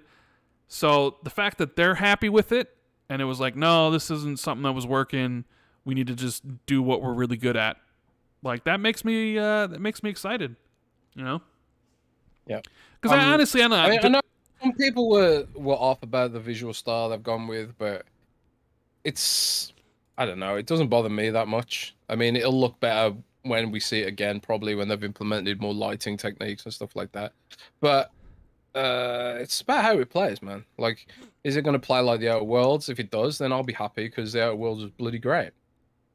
Yeah. The only thing the Outer Worlds, the thing I would have liked to have seen improved in the Outer Worlds is the combat. I think, like, the only weapons that I really enjoyed playing in the Outer Worlds was rifles and handguns. Like, I felt like all the other weapons just didn't have really good feedback. I don't know. But hopefully they can elevate all that kind of stuff for Avowed. And I'm just happy to see Pillars of Eternity universe back again, I guess. I just really hope that after Baldur's Gate they'll reconsider making a new Pillars game. I really hope they'll do that. But we'll see. Pillar. I mean, I don't know about that. I mean, like, oh, the success of Baldur's Gate, let's do Pillars. Two totally separate things, Jez. Not really. No, really. Yes. How is that? How is that? How do you figure? We're not discussing that. I just wanted to say that because I know you like Pillars. So hopefully Pillars never comes back. Well, that's dumb. Well, Avowed's here, and that is set in the Pillars universe, so you'll get your Pillars lore. Pillars better. Pillars better. Yeah. Turn-based is always better. What do I want to talk about? Oh, I want to mention the game I've been playing this past week, because I mentioned last week I was playing something I couldn't talk about, and that game is Atlas Fallen. So, this is one of these games. It says by Deck 13, the makers of Surge 1 and Surge 2. And the trailers really impressed me. I was like, man, this game kind of looks cool. Looks like a Darksiders clone. I really like Darksiders. I'm kind of excited to check it out. And they emailed me out of nowhere with the code. And I was like, yeah, sure, I'll play the game. So they sent me a code.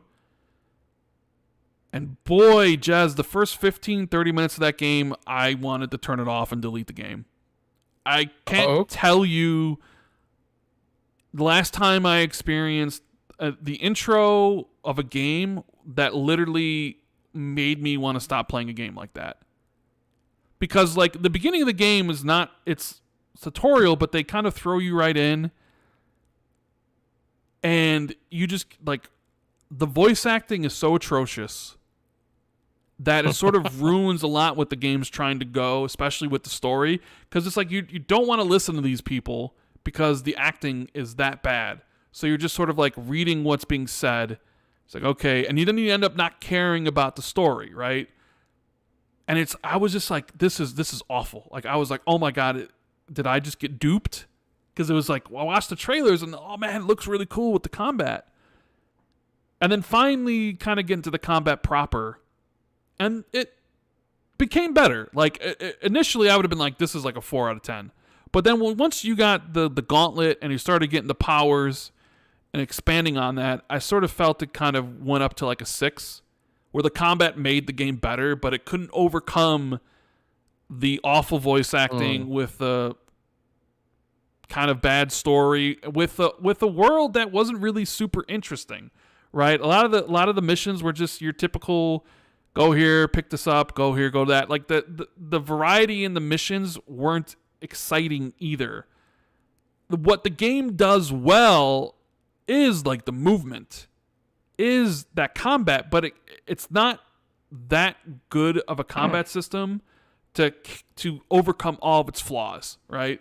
Like, the way the combat's set up is you basically have this gauntlet and you can have 2 weapons at a time. You can either be like a hammer or a whip or like kind of like gloves. You can have 2 of them at any time. And when combat starts, you fight these enemies. Usually there's some small enemies combined with like a huge enemy. And you can kind of dodge or you could parry. The parries seem to be a little finicky. Like you can hit left bumper when the thing's supposed to hit you and it would crystallize them enemies. But I found it to be very finicky. So I just kind of dodged a lot. But the movement speed of getting around the battlefield and exploring, like going through the sand, and then in combat, like being able to dash up to 3 times and actually fight in not only on the ground, but in the air and actually be in the air for a significant amount of time. There's some battles I was in the air for like a minute and a half, right? Because it was very intuitive and you could dash to the next enemy. And once you hit that enemy, it would give you your dash back. So it was kind of just like you're in the air, moving around, avoiding attacks.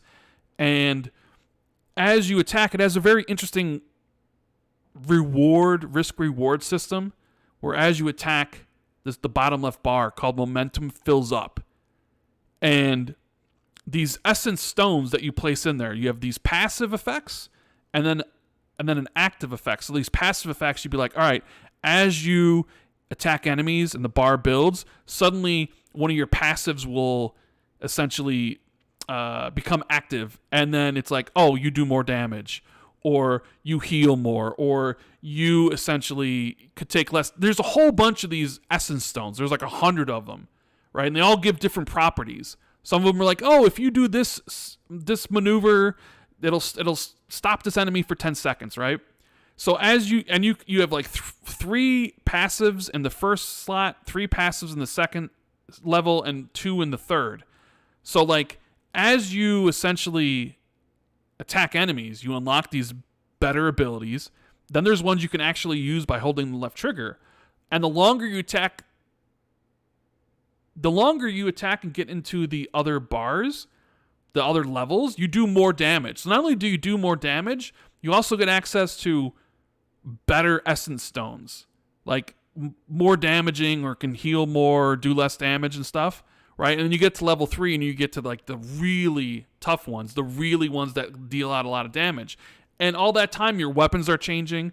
Like your hammer is kind of small in the beginning, but by level 3, it's massive, right? Same thing with the whip. Your weapons get bigger. But the risk reward comes into, even though you're doing more damage each level you're in, the enemies do more damage to you. Mm-hmm. So you might be doing a lot of damage, but then one hit from one of these big enemies takes away like half your life bar. So you have to be cautious. Do I build this up and then basically use all my momentum by hitting the left and right triggers to do this move called the shatter, which then drains all your momentum and then you're back to the beginning?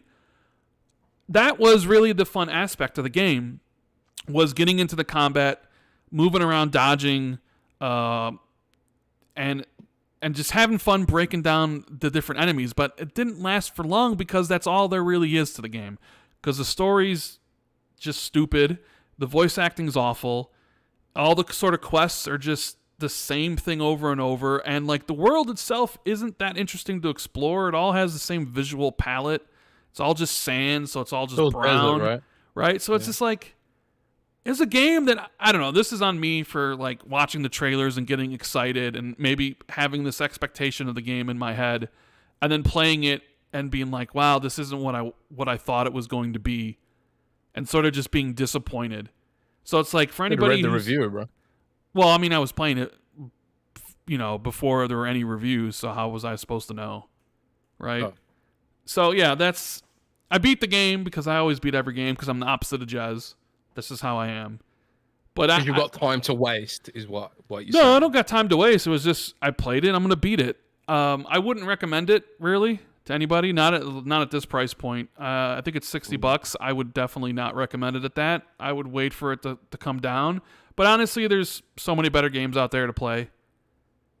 And it just, there's I don't know, man. If like the other things were actually better, the game could have been a much more enjoyable experience.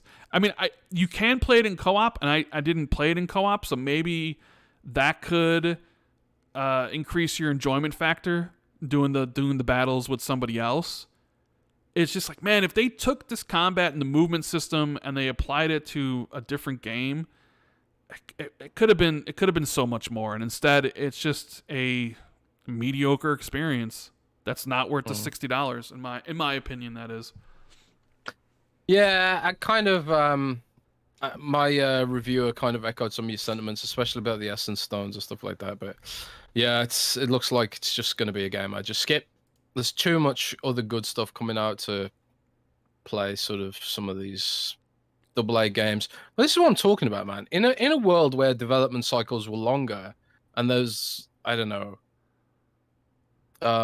more gaps between the major releases, we're kind of getting a bunch of stuff at once right now because there's a COVID slowed development down a lot and sort of bottlenecked it, and then all of a sudden this year's just been kind of incredible because a lot of games that were stuck in development started ramping up at different speeds and whatever, and now we've got like a floodgate of content that developers need to get out there as soon as possible because they've been the development was sort of bottlenecked for so long. But in the future, like there'd be more room for maybe AA experiences at appropriate price points. Like if it just doesn't feel like the quality is up to snuff to earn that price point, like slap it at the Recore price point, man.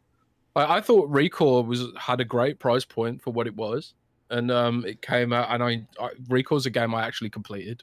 Thank you very much, Rand. And I had to review it, I guess. But I thought Recore was a pretty good experience for what, $30 I think it was for the regular version. It was not expensive, so I don't know. Yeah, that's Atlas Fallen. You should have played Baldur's Gate instead. Well, I'll play. Maybe I'll play Baldur's Gate when it comes to Xbox next year. I'll do that as well. It'll probably come to Xbox in 2024 after it wins Game of the Year, and they can kind of have another push, being like, experience the Game of the Year on Xbox. You know, it's funny. Nobody even cares that it's not coming to Switch. For a lot of these games, like nobody cares. Nobody cares that any of these games don't come to Switch. It is what it is. I saw some rumors, some leak that the new Switch is going to be $399, Jez. How much? $399, which would make it $100 more than what the Switch currently is. I think the Switch launched at $299, right? Yes, it was $300. Yeah, I saw some leak where they said the new Switch is going to be $399. I mean, not really a shocker, but I do wonder how that could affect the initial sell-through. I don't think it'll affect their. They're going to have a Mario game, a 3D Mario game launching with it. I don't think it's going to affect their launch sell-through. It'll sell like hotcakes as they always do. Let's see. Let me look at some other stuff that. Frank F says, I don't get that. My time is too precious to play a bad game. If I start a game and don't get hooked, I'm out. Yeah, no, I get you. But Rand's just got a lot of time on his hands because he's a millionaire YouTuber. Yeah, I wish. No, it's just I started it and I wasn't enjoying it, but then I started to enjoy it a little bit more. But then again, like a 6 out of 10, I know a lot of people look at a 6 out of 10 or a 7 out of 10. They're like, it's not worth playing. I'm just saying I wouldn't recommend the game at $60. Now, if you could get it for $30, yeah, I mean, I think then that's a good price point for what that game offers. It's an open world game. Well, it has like 4 maps, right? So it's like kind of sectioned off, and the maps, a couple of the maps are kind of big. So it's like, yeah, at that price point, it's probably worth playing because the game's it's not that long. You're not going to waste all your time in it. I think it took me 20 hours, or I think it was like 18. So it's not like this huge, I need to spend 60 hours in this game. And it's like 18 hours. So I played it over the course of 4 or 5 days or whatever. Played a few hours every night, and that was it. And I was done with it. I wanted to see how the game progressed. And yeah, so I could talk about it. So it's like $60, no, but $30, yeah, you could probably get some enjoyment out of the game at $30. It's not like the game's truly awful. It's just that at that price point, it's just, I don't know. Is this for a game that I actually had some high expectations for based off the trailers, and I was like, okay, give me this game.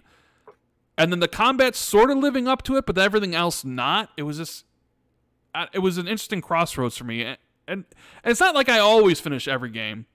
Like Saints Row came out last year. I started playing Saints Row. I dropped Saints Row after 5 hours. I didn't care for it, didn't like it, couldn't jive with any of the characters. The story sucked, the characters sucked, the combat sucked, the world sucked. There was like nothing redeeming about that Saints Row game. At least with this Atlas, at least with Atlas Fallen, there was something enjoyable. Like I was like, the combat's fun, but it's not $60 fun. You know what I mean? Yeah. Crippling Debt says, are you more or less excited for Lords of the Fallen after beating their other game? The new Lords of the Fallen.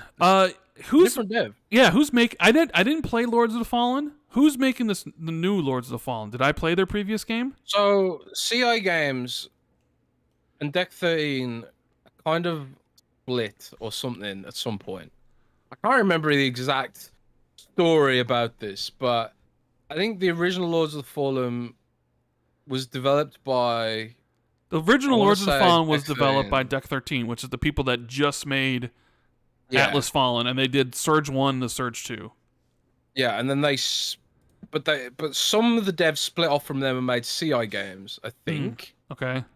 And they somehow got the IP to Lords of the Fallen or something. I'm not exactly sure what happened there. Maybe someone in chat knows. But yeah, it's a slightly different studio. So CI Games make Sniper Ghost Warrior Elite Sniper games. Not Sniper Elite, the other one. Sniper Ghost Warrior. I don't know. But it does look pretty good. There's another game I'm checking out at Gamescom. I was supposed to go to this London event for it, but then all train drivers went on strike in London, so I couldn't get there. So the event was cancelled and postponed. But then by the time the event went on, I was back in Germany, so I couldn't do it. But I'm going to check it out at Gamescom. But I'm kind of interested in this, but at the same time, I'm kind of like, man, there's just too many games. Like Lies of P's coming out and Armored Core, and I want to play both of those as well. And you're still playing Baldur's Gate, yeah. And I'm still playing Baldur's Gate. It's just kind of like something's got to give. I am struggling to contain all of these games. It's kind of a nice problem to have on the one hand, but on the other hand, it's kind of really annoying. I mean, Lords of Fallen also comes out at a bad time where it's like literally the same day as Assassin's Creed and a few days before Alan Wake 2 and a few days before Spider-Man 2. Well. So it's like, it's kind of buried under these other games that I would play. I didn't play the first one, but that doesn't preclude me not playing the second one. But I haven't played Remnant yet, right? I'm still looking forward to trying out Armored Core 6 or Immortals of Avrium. There's some indie games like Jasant that I want to play. Starfield's coming soon too. It's going to take a lot of time. Mortal Kombat 1. I mean, I want to play Cyberpunk when the new update comes with the expansion. Yeah. There's just a lot of stuff. There's not a lot of time, you know. So, and Stray just came out on Xbox.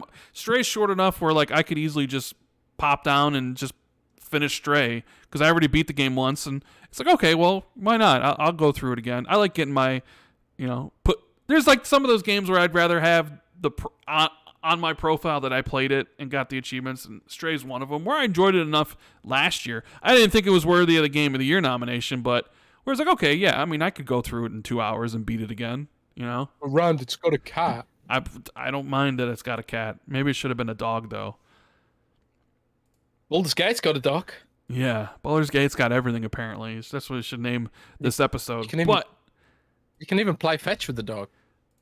Joaquin wanted us to mention about a rumored Borderlands 4 being released this year. There's no way a Borderlands 4 is coming this year.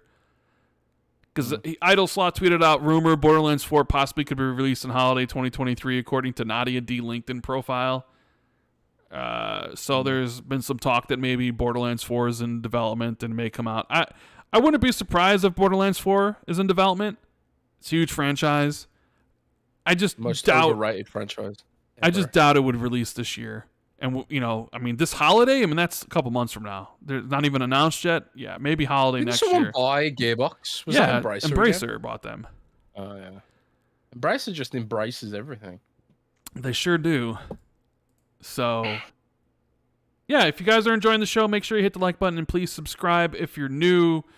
we are going to transition over to some Patreon questions. The wonderful people at Patreon can drop these questions. You can too if you head over to patreon.com/XB2. You get access to this special Xbox Ultimate podcast and the Xbox 2+1 we're going to be doing next week with Colin and a whole bunch of other stuff. But one of the perks is answering, giving us some questions that we will answer on the shows. And we have some here, Jez. So thank you guys so much for dropping the questions. Thank you for being here in the chat with us. We love you all. And we got question number 1, Jez. We have Danny, who says, questions, will Baldur's Gate 3 make its way to the Windows Store? And if so, would it be possible to have cross-save when it hits Xbox? Hey, you remember, how we talked about, how Xbox says they want to grow on PC? And they're like, oh, we can't on console Sony, we're going to focus on PC. And I always told you, well, yeah, growing on PC, that's obviously a path to success. But you know what's holding them back? The fact that no games release on the Windows Store for PC, Jez. How are they expecting to grow on PC when Baldur's Gate 3 isn't on your store? That when Alan Wake 2 comes out, isn't on your store? When Resident Evils come out and they aren't on, how are you expected to grow on PC when the big, huge games that actually move the needle aren't on your store? I'm sorry, that's a problem. It's a problem that Baldur's Gate 3 isn't on your PC store. It's an unfixable problem. They will never be able to fix that, dude. Even you've got even Blizzard giving into Steam now with Overwatch. Yeah, and that got review bombed as well. Yeah, it did. I don't know. The thing is, Larian doesn't have to put it on Windows. Why would they even want to? It's not going to sell anything there. It doesn't matter that Xbox or that Microsoft offers a lower percentage or a lower take, because it's like, hey, you get it for 12%, but nobody uses the Windows Store, just like nobody uses the Epic Store to buy games. Everybody, the whole gaming thing, PC, everybody just buys from Steam. So, yeah, Baldur's Gate coming to Windows Store? Probably not. Because why would they? Why would they want to? Why would they care to? Yeah. It's not just that. It's like the Windows Store just has a reputation for being inferior in quality. Like, it's harder to access mods on there. Even though they've sort of fixed that, I still see people use that as a talking point. And also that the app's not very good and it's not very pretty. It's pretty laggy and all that kind of stuff. I also see that criticism a lot. Although they have improved it, but it's kind of one of them. You should have had that probably a little bit more polished before you went ahead with launching it, because now it's sort of got this ingrained opinion, and it's going to be hard to turn that around. Even if there was a possibility of putting a dent in Steam. To be fair, they could have the best app in the entire universe and it wouldn't put a dent in Steam.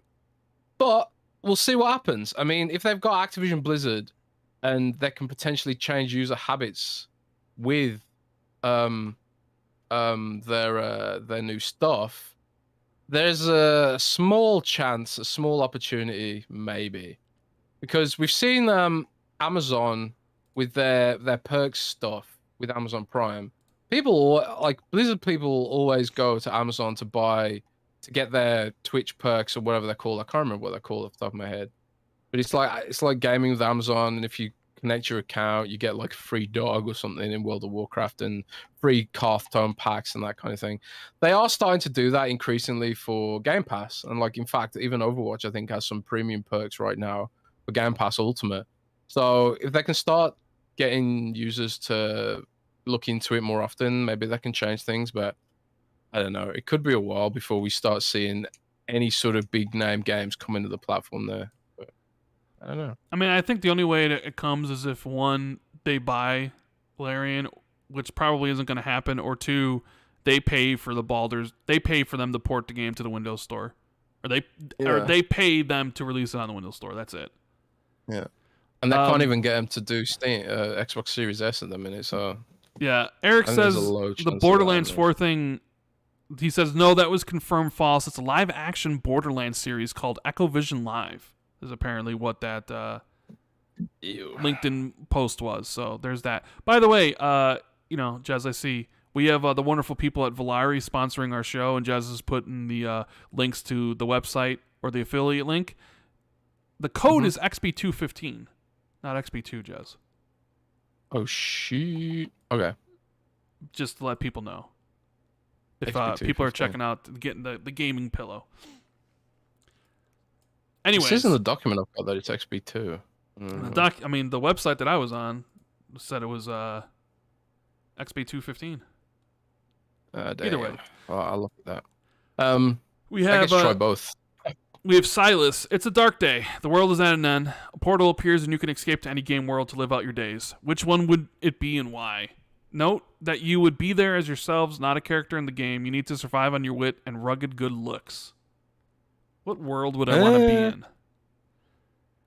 Definitely not like Something nice. yeah, because Right. it's not like post-apocalyptic like Gears where there's monsters running around, or Covenants in the future like with Halo, or sand monsters in Atlas Fallen. Like what's a nice world where you could live in? With some beaches, some cool landscapes. I'm trying to think. Stardew Valley. Stardew Valley. Like even like Resident Evil, like our world, but no, you got zombies to fight off. Yeah, Stardew Valley, man. Dead. People are saying Dead or Alive. Dead or Alive volleyball. There you go. I could just. Some people are saying Azeroth. Azeroth's relatively safe these days. If you live in Orgrimmar, you're pretty much safe. Orgrimmar hasn't been attacked for a long time in the lore, so I think you're pretty safe if you live in World of Warcraft these days. You could live in Stormwind. I don't think Stormwind's been attacked since Deathwing. Although you probably being killed by a gigantic apocalypse dragon is probably not a fun way to go out. But I think the chance of that happening these days in WoW is pretty slim. So. Maybe Overwatch. Overwatch is a nice world, right? You get killed by robots and shit there, though. Yeah, I guess you could. Maybe no world's safe. Yeah, I suppose. Stardew Valley, man. Even Stardew Valley, you got slimes coming out of the caves and stuff sometimes. I don't know. Animal Crossing world, but then you'd live with like freakish NPC cats all day who don't even talk. I suppose that's another issue. Like, if you're in the game, if it's in the game world, like all the people are just going to be like robotic NPCs who don't say anything. That'd get kind of creepy after a while. No. Let's see here. I'm thinking about this way too hard. Yeah, you are. We do have some super chats I missed. We have Leaky Hum popping in to ask you if you guys think Killer Instinct 2 is a thing. We both think so, yes. Crispy Nuggets says, hey guys, when I play a Bethesda-style RPG, I always feel compelled to brutally murder anyone and everyone. All the way back to Morrowind on the OG Xbox. Eager to cleansing the galaxy of sentient life. I don't do that. I don't do that. I'm always more of like of a nice guy. The only time I really played evil was with Mass Effect, because I sort of felt right. I don't know, or like at least it was more fun to play as a renegade than a Paragon. Like Paragon just kind of seemed uptight and prissy. Like no, the world's on the line. I'm gonna do everything I need to. I thought playing as a renegade was a lot more fun. I don't know. Yeah. Raj says, how are the prospects? Rand. Leaky Hum said you missed his super chat. I just read it. Oh, was that popping in to ask if you guys think Killer Instinct 2 is a thing? Yes. We both believe it's a thing. It is a thing. Raj, how are the prospects? And it's probably Iron Galaxy making it. We would think so, but maybe somebody else. Maybe they'll be brought on to continue it. Maybe you have like a repeat where some other studio makes it, and then like Iron Galaxy continues the work. Yeah, maybe. How are the prospects of the completion of Persona 5 campaign completion looking, Jez? Not good, Raj. I'll tell you that right now. It's not looking good for Jez. That's not And I gave him the whole year, too. I gave him the whole year. He's already put 30 hours in the Baldur's Gate, and he's talking about thinking starting over. How many hours do you have in Persona? And you just stopped. And you got Starfield 50. on the horizon. 40. You got all these other games. 48 hours. You should have finished like Persona. 48 hours in Persona. You should have finished I'll finish Persona by the end of the year. No, you won't. I will. I'll finish. No, you won't. I will. Maybe you just need to say I'm doing a review of should you play. You should write an article for Windows Central. Should you play Persona 5 in 2023? And that could be like, I need to finish this and then write this article. Well, after I'm done with Starfield, there's pretty much nothing major that I'll be focusing on. I think. What's after Starfield, really? Mortal Other Kombat, than Cyberpunk, oh yeah, Cyberpunk actually. The I'll be playing that. Crew, Assassin's I'll be not Creed, playing that. I'll be not playing Alan that. Wake, Lords of the I'll be Fallen. maybe playing that. There's a bunch of games. Obviously, like Nintendo games like Pokemon Mario DLC, Wonder and Spider-Man 2 and new Call of Duty and stuff. Pokemon DLC. You gonna play that? No, I heard the latest Pokemon Direct was a snooze fest. Yeah, there's people weren't happy about it. I'm not surprised. Shit franchise. They're shit doing games. these like fusion Pokemon or something that are like mixtures of different Pokemon together. They look ridiculous. I think Pokemon is just I'm over it, man. I'm over it. I'm over it, which is a weird thing to say as a grown ass man because it probably should have happened a long time ago. But I used to really ride that nostalgia wave. I rode that Pokemon nostalgia wave really hard, but I can't lie to myself anymore and say that it's a good franchise. It's not. It's not a good franchise. Artemis says, I saw on X, it means Twitter, I'll never get used to that. Someone posted a screenshot of a storefront that said Stalker 2 is releasing December 1st. Any word on this? I mean, no word. But It seems possible. Maybe they announced it at Gamescom? Yeah, I that think could be a thing, maybe? Yeah, I think so. If they're gonna announce it, it's probably gonna be Gamescom. Yeah. Yeah. And Crippling Debt says, mark my words, when the State of Decay 3 trailer drops sometime this next year, you will start hearing praise from content creators on how good State of Decay 2 is. It launched terribly, and almost no one touched it since Update 34 this fall. Yeah, I mean, State of Decay it's an enigma, man. I mean, they've got a new studio working on State of Decay 2 now, and we've got State of Decay 3 finally ramping up development. I'm really intrigued by that game. I don't know what it's gonna look like. You know, I kind of really want it to be more photorealistic, like the CGI trailer suggested it would be.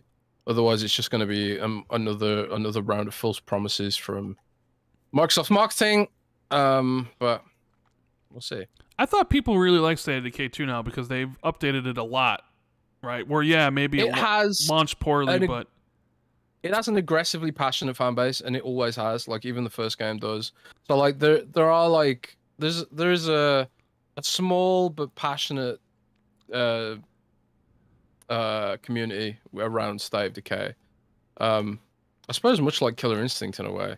It's just kind of like waiting to sort of reach that next level, because the concept is solid. It's just the execution's always been the issue. But we'll see what happens. Yeah. I mean, the fact they made a open world survival game with tethering, which was so irritating. I remember playing it at launch and trying to play it in co-op, and it just you really couldn't. Just like rubber banding everywhere. Yeah. But yeah, so we have Achievement asking as well. He says, is anyone else tired of live action content? I'm assuming you mean like the Borderlands stuff, the live action Borderlands things. I mean, I'm not really a fan of live action content in a video game. You know what I mean? Like Command and Conquer style, where the cutscenes are real people. I've never really been a fan of that. Although the Command and Conquer stuff could be funny. But give me more video game adaptions. I'm looking forward to the Gears movie. I'm looking forward to Last of Us Season 2. So no, I mean, I'm perfectly fine with live action stuff. I don't know about you, Jez. How do you feel about live action stuff? I like it when it's good. The problem is it's just so rarely good. Yeah, that is. I watched The Little Mermaid. I know this isn't gaming, but I watched The Little Mermaid live action, and it was just like, I was watching it. I was thinking like, man, it's impressive how close it is to the original. But then I was thinking like, why is it so close to the original? Like, couldn't you have done something a little bit beyond, or something unique, and grow this thing? You know, maybe change it up a little bit, because they didn't really change anything. You know, and it was cool seeing those epic moments and stuff. but then it's around then when I realized like I kind of actually did appreciate a little bit more what they did with Final Fantasy VII Remake, because Final Fantasy VII Remake quite aggressively reimagined stuff. Like sections that were really small in the original really expanded and became like a thing, and they added some cool bosses that weren't in the original as well. And they fleshed out some of the different areas and added some additional story context that maybe wasn't as apparent in the original and stuff like that. So, but yeah, I don't know. I think the problem with live action stuff is it's often just so poorly executed that I have an expectation that it's going to be poorly executed now. But sometimes it's done really well. I really like the Sonic movies, which I know is weird. I don't think a lot of people liked the Sonic movies that much. I know it's popular globally, but I just mean like core gamers. How do you guys feel about the Sonic movie in chat? The Sonic movies, because I thought they were pretty good. I thought Jim Carrey was a perfect Robotnik, but I don't know. But one thing that should definitely not be doing live action of is anime. Every single live action anime has been awful, and they should just not even bother with that. Yeah. The live action anime stuff, I don't really have an opinion on that because I don't really watch anime. So yeah, there isn't a single one that's good. We have back to the Patreon. We have Ryan Kipple saying, "I was late to Xbox, so I'm finishing backlog stuff on Game Pass before Starfield. Played all the Doom games and Wolfenstein games in the last 2 months. What is your favorite title between those two franchises? Mine is Doom Eternal." Huh? So between like Doom 2016 and Doom Eternal, or like Doom 1, 2, and Wolfenstein. Well, what's out there? Wolfenstein 1, Wolfenstein 2, Wolfenstein Youngblood. Which one was my favorite? Probably Doom Eternal as well. I really, really like Doom Eternal. My favorite is probably Wolfenstein, The New Order. The first one? Love that game. The first reboot? Yeah, the first. I mean, it is. Yeah. The thing is, you can't go wrong with any of them. Like Wolfenstein New Order or Wolfenstein New Colossus, and like the two Doom games. I didn't like that one as much, man. I didn't like New Colossus as much as the first one for some reason. I'm not even completely sure why. I don't know what it is. I mean, I love them all. I think they're great. Can't wait to see what Machine Games got up to with Indiana Jones and whatever it is doing next. Chimera Chasm says, "I know Rand loves Alan Wake, but this is a question for both of you boys. Are the two of you planning on replaying the original Alan Wake before the sequel drops? I'm planning on playing the remaster of it to refresh my memory of the story myself. I actually am planning on playing Alan Wake remastered before the sequel. It's just a matter of where can I fit the game in, right? Because there's so many games I'm gonna coming. do the same. I'm gonna do the same. So I'll probably do it in 2 years. Because it's been a long time since I played Alan Wake. And I kind of thought the same, like, I probably should replay Alan Wake before the sequel comes out. So Rand, what? Speaking of, this is a slight tangent. Have you ever watched Twin Peaks? No, I actually never have. If you like shows and you like Alan Wake, you kind of need to watch Twin Peaks. Yeah, people have always said, like, basically Twin Peaks. Again. Twin Peaks would probably be something up my alley. I've always thought about it. Maybe one day I will. Andrew Courtney says, let's ask something fun this week. Top 5 best studio names and top 5 worst studio names. Ooh, interesting. Are we talking just Xbox related or like anybody? Because let's just go everybody. Let's just go everybody. Otherwise, it's going to be too I hard. always thought like Rockstar. What a name, bro. You know what I mean? Rockstar's a good name. Rockstar is such a great name. Yeah, let's not put them in order or we'll be here all night. So let's just name 5 great ones and 5 not so great ones. Like, I really like In Exile. In Exile is a good one, especially if you know the story behind it. So In Exile is a pretty good one. I'm trying like literally the first one that popped in my head is Rockstar. In Exile was the first one that popped into my head. It's kind of tough. I think it's kind of funny how like Blizzard and Square Enix, they have like multiple internal teams, but they're called like Blizzard A and Blizzard B or Square Enix Development Group 4 and stuff like that. That's so boring. So like all of those studios that don't let their studios have a name those are the worst ones.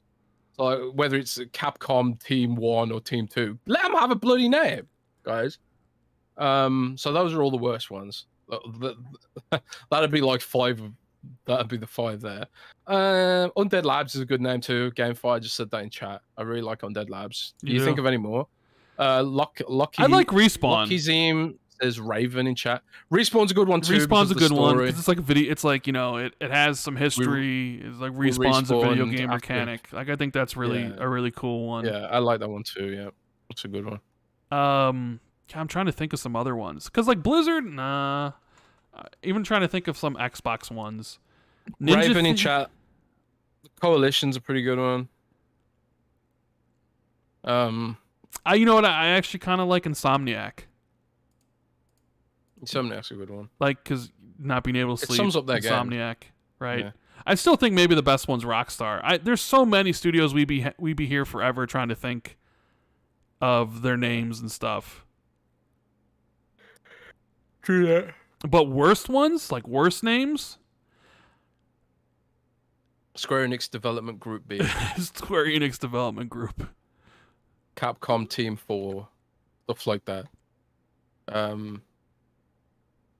don't know. I just there's nothing that really stands out as like a horrible studio name to me. There's a lot of boring ones, like CI games. Yeah, I guess like that, like OCI. Like, you know, Bungie's not that really good of a name either. Bungie? Yeah, Bungie's a terrible name for a studio, actually, to be fair. Yeah. 343. A lot of people saying 343 is bad. As a bad studio name? Yeah. Bad studio name. Hello Games is kind of a really boring studio name. It's like the dude was like, what should we call ourselves? I don't know. It's just the first word that came into his head or something. As much as I appreciate that studio name's pretty bland. Like if Rand came up with a studio name. What would your studio name be, Rand, if you came up with a studio? Oh, man. It would have to be a play on something Wheel of Time related, probably. Because of the name Rand-al-Thor. Maybe like Taviran Games or something. Oh, Jesus. I don't know. I'm such a dork. You are a dork. Yeah. All right, so we got Jay Foley. Hey guys, hope you both are having a great week. My question is, do you think Xbox will design a Series X for a game like PlayStation did for Spider-Man? I think it would be cool to see Fable or Hellblade design Xbox thoughts. Well, I mean, they already did. They did one with Halo Infinite, and it was a fantastic looking piece of hardware. And I guess your question is, what do they do next, right? Is there one they do for it next? I don't see them doing one for Hellblade. I could see them doing one for Fable, though. I'm assuming Fable's 2025, and they have the chip shortage, or whatever was going on with the silicon. I could see one being made for Fable. Absolutely. I think Hellblade, no. Avowed, no. Yeah, I could see one being made for Fable, actually. Well, you know, they always used to do one for Call of Duty. And if they get they own Call of Duty with the marketing rights. I'm not saying you make like a custom Xbox every year, but you definitely would want to have maybe a bundle, right? That PlayStation used to do that all the time. Omen says, happy Friday, guys. This year is absolutely wild with high-quality releases. If you look at OpenCritic, there are already 10 AAA games released with an 87-plus Metascore, and Armored Core 6, Spider-Man 2, and Starfield aren't even here yet. So the question is, which 6 games do you think will be nominated for Game of the Year? You don't have to read this part, but here's a list of AAA games with 87 OpenCritic. I'll read it. Baldur's Gate 3, Tears of the Kingdom, Metroid Prime Remastered, Resident Evil 4, Street Fighter 6, Hi-Fi Rush, Dead Space, Diablo 4, Final Fantasy 16, Pikmin 4, and Hogwarts Legacy. We got an 84, but still a top seller. This is definitely going to be a conversation eventually, once we know how reviewers feel about Starfield, and how reviewers feel about Spider-Man 2, and how they feel about Alan Wake 2, and Super Mario Wonder, right? We don't have the full picture yet. True. But right now, I can guarantee you 2 games that are going to be in that list is Baldur's Gate 3 and Tears of the Kingdom. Absolutely. So you already have 2 spots taken, I think. There's 4 spots to fight over. And there's a lot of great games. You know, I would have said Diablo being there, but Opinions have soured. People soured on Diablo 4, but then again, there's a lot of time between now and when they vote. Maybe they do some good patches and people are high again on Diablo. Right? Yeah, that's true. I mean, the issue with Diablo is that like people don't feel the seasons are really good. Like Diablo 3, those seasons were just like, you know, it was just like a ton of great free content. There was no battle pass attached to it, whatever. There was like free cosmetics and stuff. But this is all. It just feels like it's mostly like Blizzard being like, give us money, and here's a trickle of crap in return, because the stuff in the season is just not interesting. It's just not interesting. But they want us to pay for it all. I just find it's just, I don't know. So looking at this list, I think you can remove Metroid Prime Remastered. I don't think that makes it in. I don't think it really can. I don't think remasters can make it in. I could be wrong. I think you can remove Street Fighter 6. I think Street Fighter 6 is going to be in contention with. And then when you didn't even mention Mortal Kombat 1, that could review very highly as well. I just can't see Street Fighter 6 winning a Game of the Year nomination. It's in the similar vein of Forza Horizon 5 back in 2021, when it didn't get nominated, when there was far less competition as well. This year there's a ton of competition. I just don't see Street Fighter 6 getting into the top. It'll compete for, you know, best fighting game. And unfortunately, I don't think Hi-Fi Rush makes it in either. I think Hi-Fi Rush will be nominated for best action game or whatever category, but I don't think it makes it into the top. Because you already have Baldur's Gate and Tears of the Kingdom taking 2 of the slots of the 4. And, like, we know reviewers love Sony games, so I wouldn't be surprised if Spider-Man 2's on there, right? So you're already, like, maybe 3. Resident Evil 4 was highly rated. That could easily be there. That's 4. Final Fantasy 16? Starfield? Armored Core? People love From Software? There's just a ton of games. Alan Wake 2, Control was nominated. What if Alan Wake 2 is, like, amazing? I think Starfield would be nominated. I mean, it's tough because there's just so many games to choose from, and we don't know how the press is going to react to Starfield. Maybe do they react negatively to Starfield because of Baldur's Gate 3? What if other people? Why are they negative about it? I'm just saying, like, you talked about what stuff Baldur's Gate 3 does, and what if, like, Starfield comes out with some bugs? Well, Baldur's Gate 3 has bugs, man. It's like, I've got a bunch of quests that I can't complete. There's just no way to complete them. No, fair enough. And I've had bugs where NPCs have gotten stuck and they won't move, and I have to reload the game. Nothing game breaking, but there's always bugs in this kind of game. It's just because there's so many ways to interact with stuff. I've had, like, quest objects that you can't interact with, require me to reload. So it's not like it's not. I mean, it's probably the most polished game of its type I've ever played. But especially considering how complex it is and how many different ways you could potentially break the game if you're doing sort of really niche ways to try and resolve some of the quests, because it's just wild what you can do in the game. It really is wild. And so that it really is a testament to how much they've tested it. The fact that it isn't a complete catastrophe. But yeah, I am expecting at least that the game will have a sort of a baseline level of I don't know, quality that will. Well, me too. It's just, I'm just saying, there's so many games this year that are so high quality that you never know. Starfield may not make the cut. Hell, maybe Spider-Man doesn't make the cut and Starfield does. You're just not. Armored Core. I mean, people slept on Armored Core all year until they got to play it, and they're like, hold on. But even still, Armored Core is not Dark Souls, right? I personally don't think Armored Core will be in the Game of the Year considerations. Personally, it's a great year. It's very good, but it's very good, but it's not quite on the same level as like an Elden Ring or a Dark Souls, right? In my personal opinion. But we'll see. We'll see what happens. We got Randy Dickens II. He says, what is your take on the lack of keyboard and mouse support? I wish Xbox would push this for games where it would clearly improve gameplay. I hate playing games on PC, for example, as I sit at the computer all day for work. That being said, I would love to use keyboard and mouse for games with building. Conan Exiles is great, except the controller was terrible for building. I want to play Starfield, and imagine I will do the minimum for Starship and base designs because of the controller. I mean, I hear that. I played Conan Exiles with the controller, and it was pretty bad. In fact, again, Baldur's Gate podcast, the Baldur's Gate podcast, Baldur's Gate's pretty terrible with the controller as well. Is it?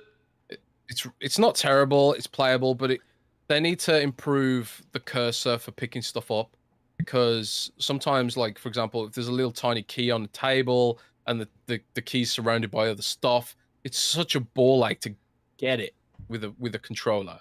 You know, it's so much easier on PC with a mouse, and that's why like I switched from playing it on my Asus ROG Ally. I switched from playing it on that to switch to play on my laptop just to get the mouse and keyboard on deck. But I do wish Microsoft to push it more as well. But they can't force third parties to do it. You know, at the end of the day, a lot of Microsoft's first party games do support it. Sea of Thieves supports it, for example. So it's something they do, but it's about getting devs to do it. It's about, are the APIs good enough for those devs to be able to do it? I don't know. Yeah. And then how many people will actually use it? They're probably thinking like the vast majority of people probably won't use it, and they're probably right there, because most people probably play on their couch, and the Razer Turret is like the only Xbox branded Xbox configurable wireless mouse and keyboard you can get, and that's like $300 or $200, I think, after price drops or whatever. But I don't know. Anyways, we have True Iron Leg, who says, does Baldur's Gate 3 change how AAA games are made 100% finished product without massive microtransactions or pay to win? I hope it does. This feels like the first time in a long time you get what you paid for with the game. Hope you gents have a great weekend.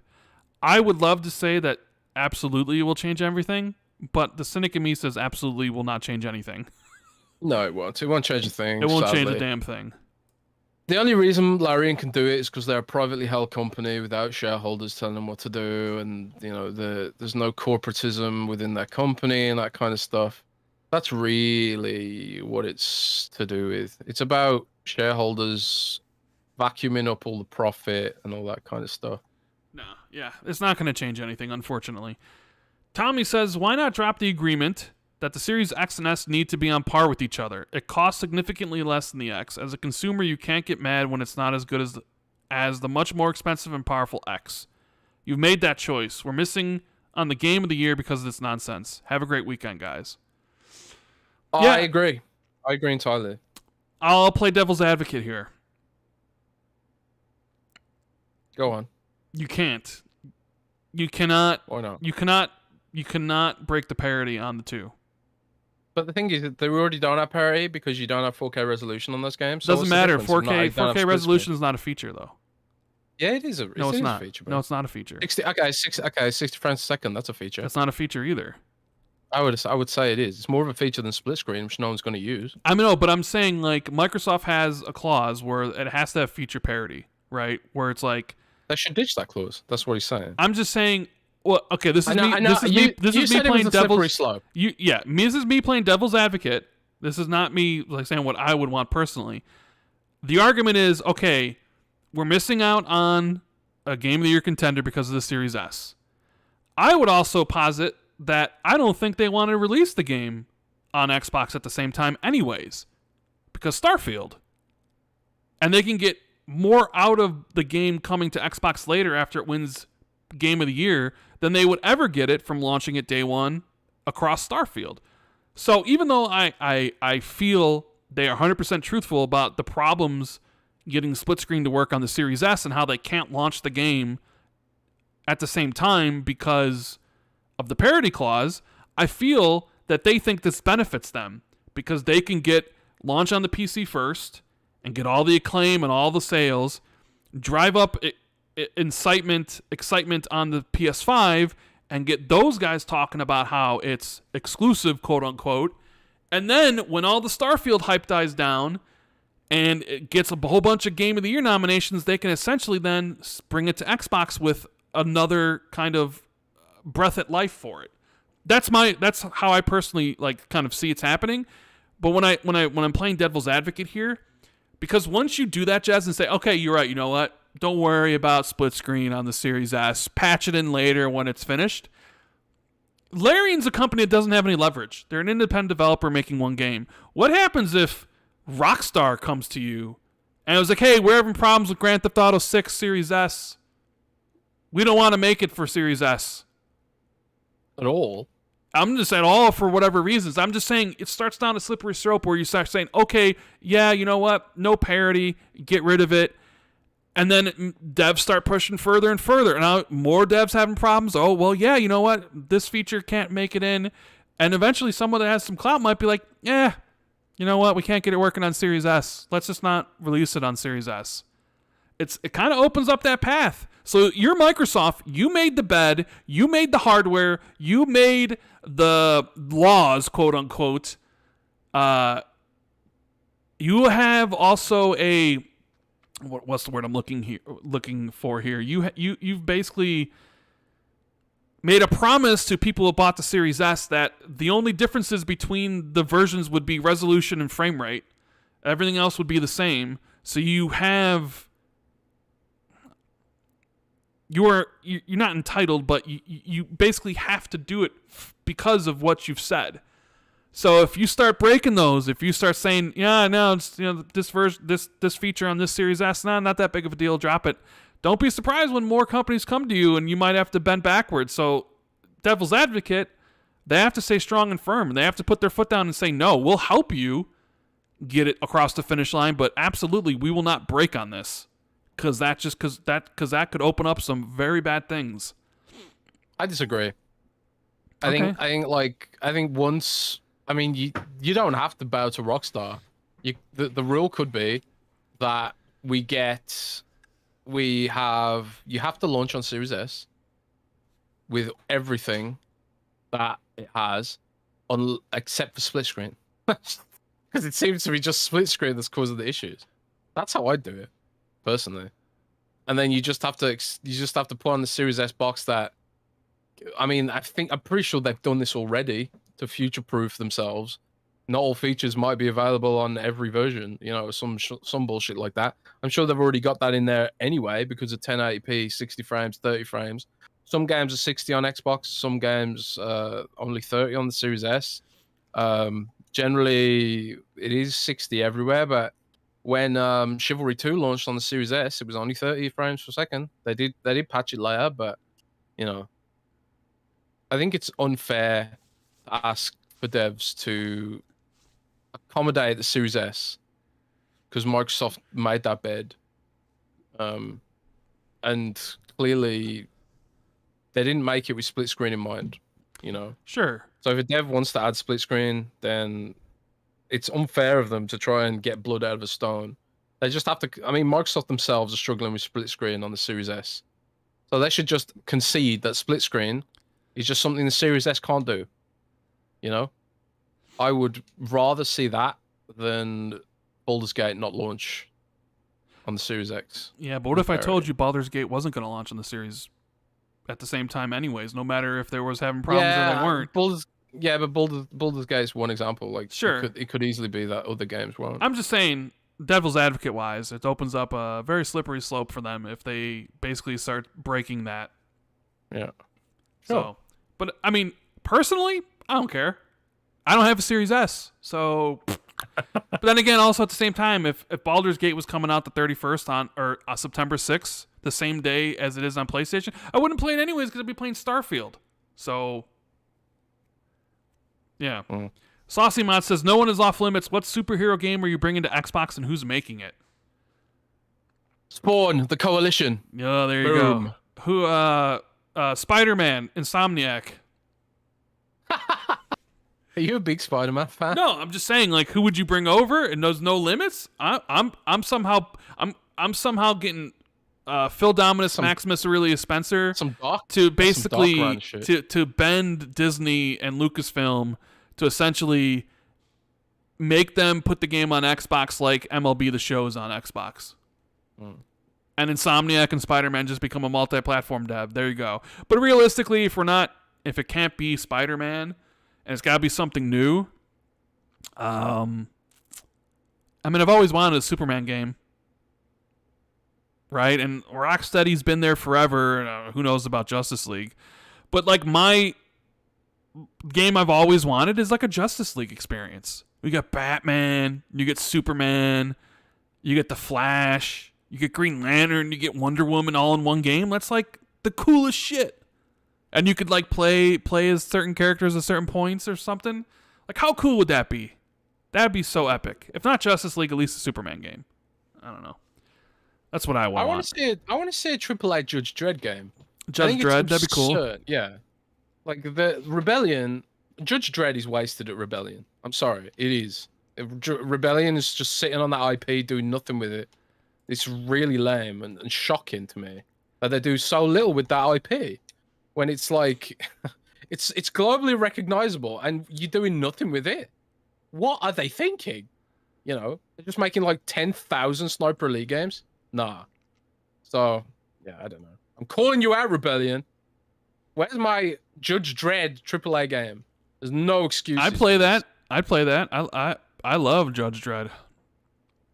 Gooey Cheese says, Jez, I just went back to Overwatch 2 to check out the new story content. My God, it is disappointing. I think Overwatch 2 has officially stolen the crown from Halo as one of the worst live service launches ever. Sorry, man. Nah, don't apologize. I feel that. You know, I still play Overwatch. But, I mean, I'm playing it right now, mindlessly. But again, it's the game I can just play mindlessly now. I don't even need to think, and I get play of the game just because it's muscle memory at this point for me. But I completely appreciate like people aren't happy with it, and that Blizzard they're greedy, and the Battle Pass doesn't seem to justify its existence. Like I haven't played the story stuff. I'm gonna try it out and maybe write some about it next week. But here's how you clickbait it. Microsoft spent $70 billion on this failed franchise or something. Well, that's the worry. This declining franchise, Overwatch 2. I mean, all of their franchises are declining, really. Yeah, Blizzard sucks, is what you're saying. Yeah. Diablo. I've been saying that for a long time, Jez. You just were blinded by your love for Diablo 4, apparently. And then the truth comes out, and nobody likes Diablo 4 anymore. I'm just ahead of the curve. You are really mean. That's what you are. Yeah. Lee Sanders says, sorry, I'm a few weeks behind in the podcast, so I apologize if you've covered this. What do you think of the new dashboard? I like the top part, but for someone that digs the pins options, only having 2 groups allowed and just a whole host of ascertaining golf doesn't my sing the whole personalized idea. Finding myself just using the mini guide now to get around and having to do more button presses to go around. A step back in my opinion. Yeah, we've talked about it. Mm-hmm. I mean, the Xbox dashboard has kind of been static for a while, right? What they've done in the recent one was reduce the size of the tiles so you can see more of your background. It is nicer looking for sure. I'll give them that. It's a better looking dashboard. But then the functionality of the dashboard has kind of changed. You can only pin 2 things. Before you even get to your groups, you have to see something that Microsoft wants you to see, like what's new on Game Pass or the free-to-play games, and I don't need to see that shit, you know? So it's kind of disappointing in that regard. And I find myself not scrolling the dashboard anymore. You have like the last 8 things you played on there, so it's always jumping into that. So, yeah. I mean, I've kind of stopped. The dashboard for me now is just that single pane. I don't even bother scrolling down, basically, because I don't want to see all that crap. I don't need to see all that crap. So, but then again, people will say, who cares? Because aren't you getting on the Xbox to just play a game, and how often do you stare at the dashboard anyways? And I get that. So, step forward, 2 steps back, whatever. Mix Radius, Seeker of Hearts says, hello, Rand and Jez. Out of the classic platformer games, which one would you rather they bring back? For example, Banjo Conquer, or do you think something that is more recent like Super Lucky's Tale or new Ukulele would be better exclusively for Xbox or Game Pass? Have a great evening. What I would like to see in terms of platformers, and although I don't know if this counts really as a platformer because it's more of a Metroidvania platformer. Do you think those count round Metroidvania platformers in the spirit of the question? If they count, I want to see a new Shadow Complex, man. I love that game. Yeah, Shadow on Complex the is super 360. cool. It was published by Epic Games, made by Chair Games, who I think now are Fortnite support studio, effectively. I would love to see. I'd love to see that come back, man. Other than that, in terms of 3D platformers, I'm gonna be weird now. I kind of want to see what Recore would look like if it had a dev like Insomniac behind it. You know, because I think that franchise had something interesting and cool about it. But it I don't think it reached its maybe potential or whatever. So I'd like to see that personally. I'm just gonna say, bring back Banjo for the Banjo Bros. There's nothing I'm really like, hey, I would love for this platformer from back then to kind of come back. I just want the Banjo Bros to be happy, even if I think Banjo would kind of not really strike a chord with the rest of the Xbox audience. Just throw them a bone. Let them do a remake of the first game and call it a day. That's all you need to do, you know? Or bring back Munchie's Odyssey from the Xbox One, the original Xbox. Yeah. Although that wasn't really a platformer either. I mean, I guess someone in chat says, Boba Fett Gaming says probably Ori 3. And I think we talked about that when there was a rumor going around about some other studio doing a new Ori, and I was like, it's like Ori 2 was so special. Like, those two games form like a complete story, even though there is kind of that to be potentially you could make another game. But it's like, it was so perfect, and that studio was just the best studio to make it. I'm kind of just at that point where it's like, I don't really want an Ori 3 because I don't see how it could be better than Ori 2, and you ended it so great, and it's not the same studio. So if you do another Ori, the quality has to be as good, if not better, than the last one. And that's incredibly tough to do. And where do you go from there? Because that story was just so, God, I love that game so much. And that's why I didn't pick it, because I sort of don't want it to come back. So yeah, I'll throw my Banjo Bros a bro. Hey, you get the Banjo remake, enjoy it, and 20 people will play to it, right? 20 people will play it. Yeah. Hello. But yeah, those are all the Patreon questions, Jez. Nice. Yes. Well, that's it then. Well, I mean, I guess we should let people know that we have Xbox 2+1 on Tuesday with Colin Moriarty of Last Stand Media. Should be a very, very, very interesting show. A lot of we're going to talk to him about Game Pass and ABK and a whole bunch of stuff. That should be I'm looking forward to it. And then we'll be back on Friday with another Xbox 2. Jez goes to Gamescom the week after. Maybe there's some news we'll hit, some new stuff. ABK might close this end of this month. My birthday is this month as well. Yeah. Yeah, I was gonna say this year. My birthday is. I would hope so. Oh, Nintendo Down the Otaku added one more question since the refresh. All right, let me look. Let me get your question, Don. It's probably gonna be like, when are you gonna play Zelda, Rand? And I'll be like, never, Don, never. It looks like we actually added 2 more questions. Hold on. 2 more questions were added. Okay. We have Achievement saying, do you think save states need to be revamped in Bethesda games to account for save scumming? No. Single player games, I mean, who cares if you can save scum? You're not hurting anybody. Well, the thing is, they have hardcore mode.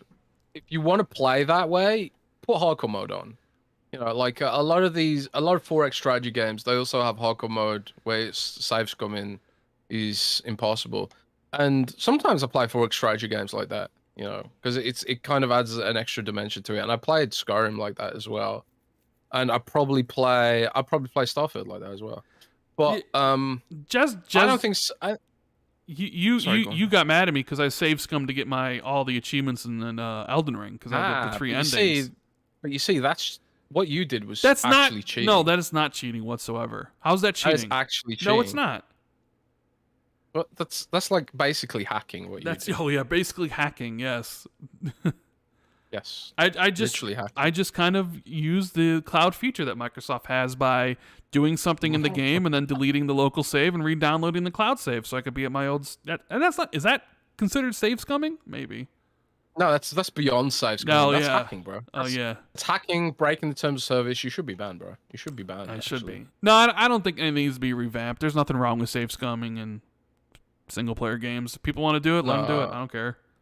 I save scum in Baldur's Gate a whole bunch because like sometimes like there'll be a decision I really want to win, and if I lose it on a dice roll, I'm like, that's really annoying. Yeah. So I save scum sometimes, but we got Don Taku's question. What up, Jez and Rand? Do you guys think that multiplayer and co-op have too much of a bad stigma now? Whenever a dev has a new game that adds multiplayer co-op, most will call it disappointing before even seeing the gameplay or giving it a chance. When Obsidian announced that Avowed's co-op was removed, you only saw people happy about it, but I was disappointed as there was more than enough single-player games like Avowed, but I want a game on that level that I can play with friends. I understand that there are games that suffered because of multiplayer, but games like Baldur's Gate 3, Divinity, Portal 2, Grounded, and It Takes Two shows you can implement co-op and make it an even better experience than single player if you put in the effort. It seems no one wants devs to actually push the boundaries and just stick to the status quo. Anyways, what do you guys think? Do you want more devs to push for co-op? I mean, I barely play games in co-op, so I would rather the dev time goes towards making single player as good as it can be, just for me and my sake. But that's selfish, you know. In a perfect world, like, it would be great if Avowed had really great co-op that didn't compromise in any way on the single player. The problem is it just so often does compromise. Like, you can't look at a game like Mankind Divided, which followed up Human Revolution. Yeah, Human Revolution. So like Deus Ex Human Revolution, amazing game, really cool, you know, all perfect immersive sim, but and then you had like Mankind Divided, which just felt so stunted, it felt so pared back in every way. And it's hard not to think that the DOM versus or VR missions they shoehorned in with microtransactions or whatever. You can't help but think, like, why couldn't you have used that budget to give the game another year in development to really make it get to that level of quality that it needed to be at, you know? So it's a double-edged sword, you know, and I think like when a game does fall short, it's easy to point at like things like that as an example of something that could have, should have, maybe would have been cut. But the thing is about co-op, like especially if you got 4-player co-op, which Avowed was going to be, you have to design the game around that. You can't have like those claustrophobic dungeon diving experiences when you've got to design a level that accommodates 4 players, you know. So like maybe 2-player co-op you could have got away with, you know, but if you know, just play Remnant and like look at how wide it is because it supports 3 players, so it needs to give them a lot of space. It informs the design of the game, but that's designed all up for co-op, right? It's designed all up, but I don't know. I mean, it depends. I think some games should be co-op and other games shouldn't. It depends. Like something like It Takes Two is clearly designed from the very start to be a co-op experience, right? Even like Don's mention of Portal 2, you still had the single player experience. They just also did Portal 2, and they built puzzles designed for 2 people to work together. Like the whole part is like designed to work together as co-op. And clearly Obsidian was like, one, they were like, oh, we need to pitch this game to a publisher because we need money. And publishers are like, just an RPG, whatever, we're not really interested. But if that RPG's got co-op, like co-op Skyrim, maybe we would want to give you $80 million to make it. So it sort of maybe came from a place where it wasn't fully thought out or they weren't fully behind. It sort of seemed like we wanted to be co-op because that's how we were going to pitch the game to publishers. And then when they were making the game, it just didn't feel right. Which, hey, if that happens, yeah, then remove it. I mean, I guess there's maybe some... there'd be like a coolness factor of imagine playing Skyrim but in co-op. But no, I'm not really disappointed that Obsidian is single player now, because they clearly made it seem like it was the best decision for the game. And if that's the best decision for the game, then I'm all for it, right? But yeah, there are special games that are designed around co-op. Like It Takes Two wouldn't work as a single player game. Well, maybe it would. Actually, I don't know. I mean, you'd have AI doing the other thing. It would have to be completely redesigned. So, co-op is good for some experiences, and co-op is bad for other. It doesn't need to be in every single game. And it looks like the devs at Obsidian were like, no, this is something that's not needed. So, but yeah, that's looks like that's everything. So, make sure you guys check out the sponsor, Valari, and their gaming pillow. Everything's in the links in the description. Use our checkout code XB215 to get 15% off. And yeah, thank you, Patreons. Thank you, everybody, for watching. We'll be back on Tuesday with the Xbox 2+1 with Colin on Jez's channel. You check, make sure to be checking your Patreon emails when the link goes up for that. And then we'll be back on Friday for another episode of Xbox 2. And until then, hope you guys have a fantastic weekend. Love you all. And keep it gaming. Later, everyone. Rock and roll, baby. Thanks, everybody.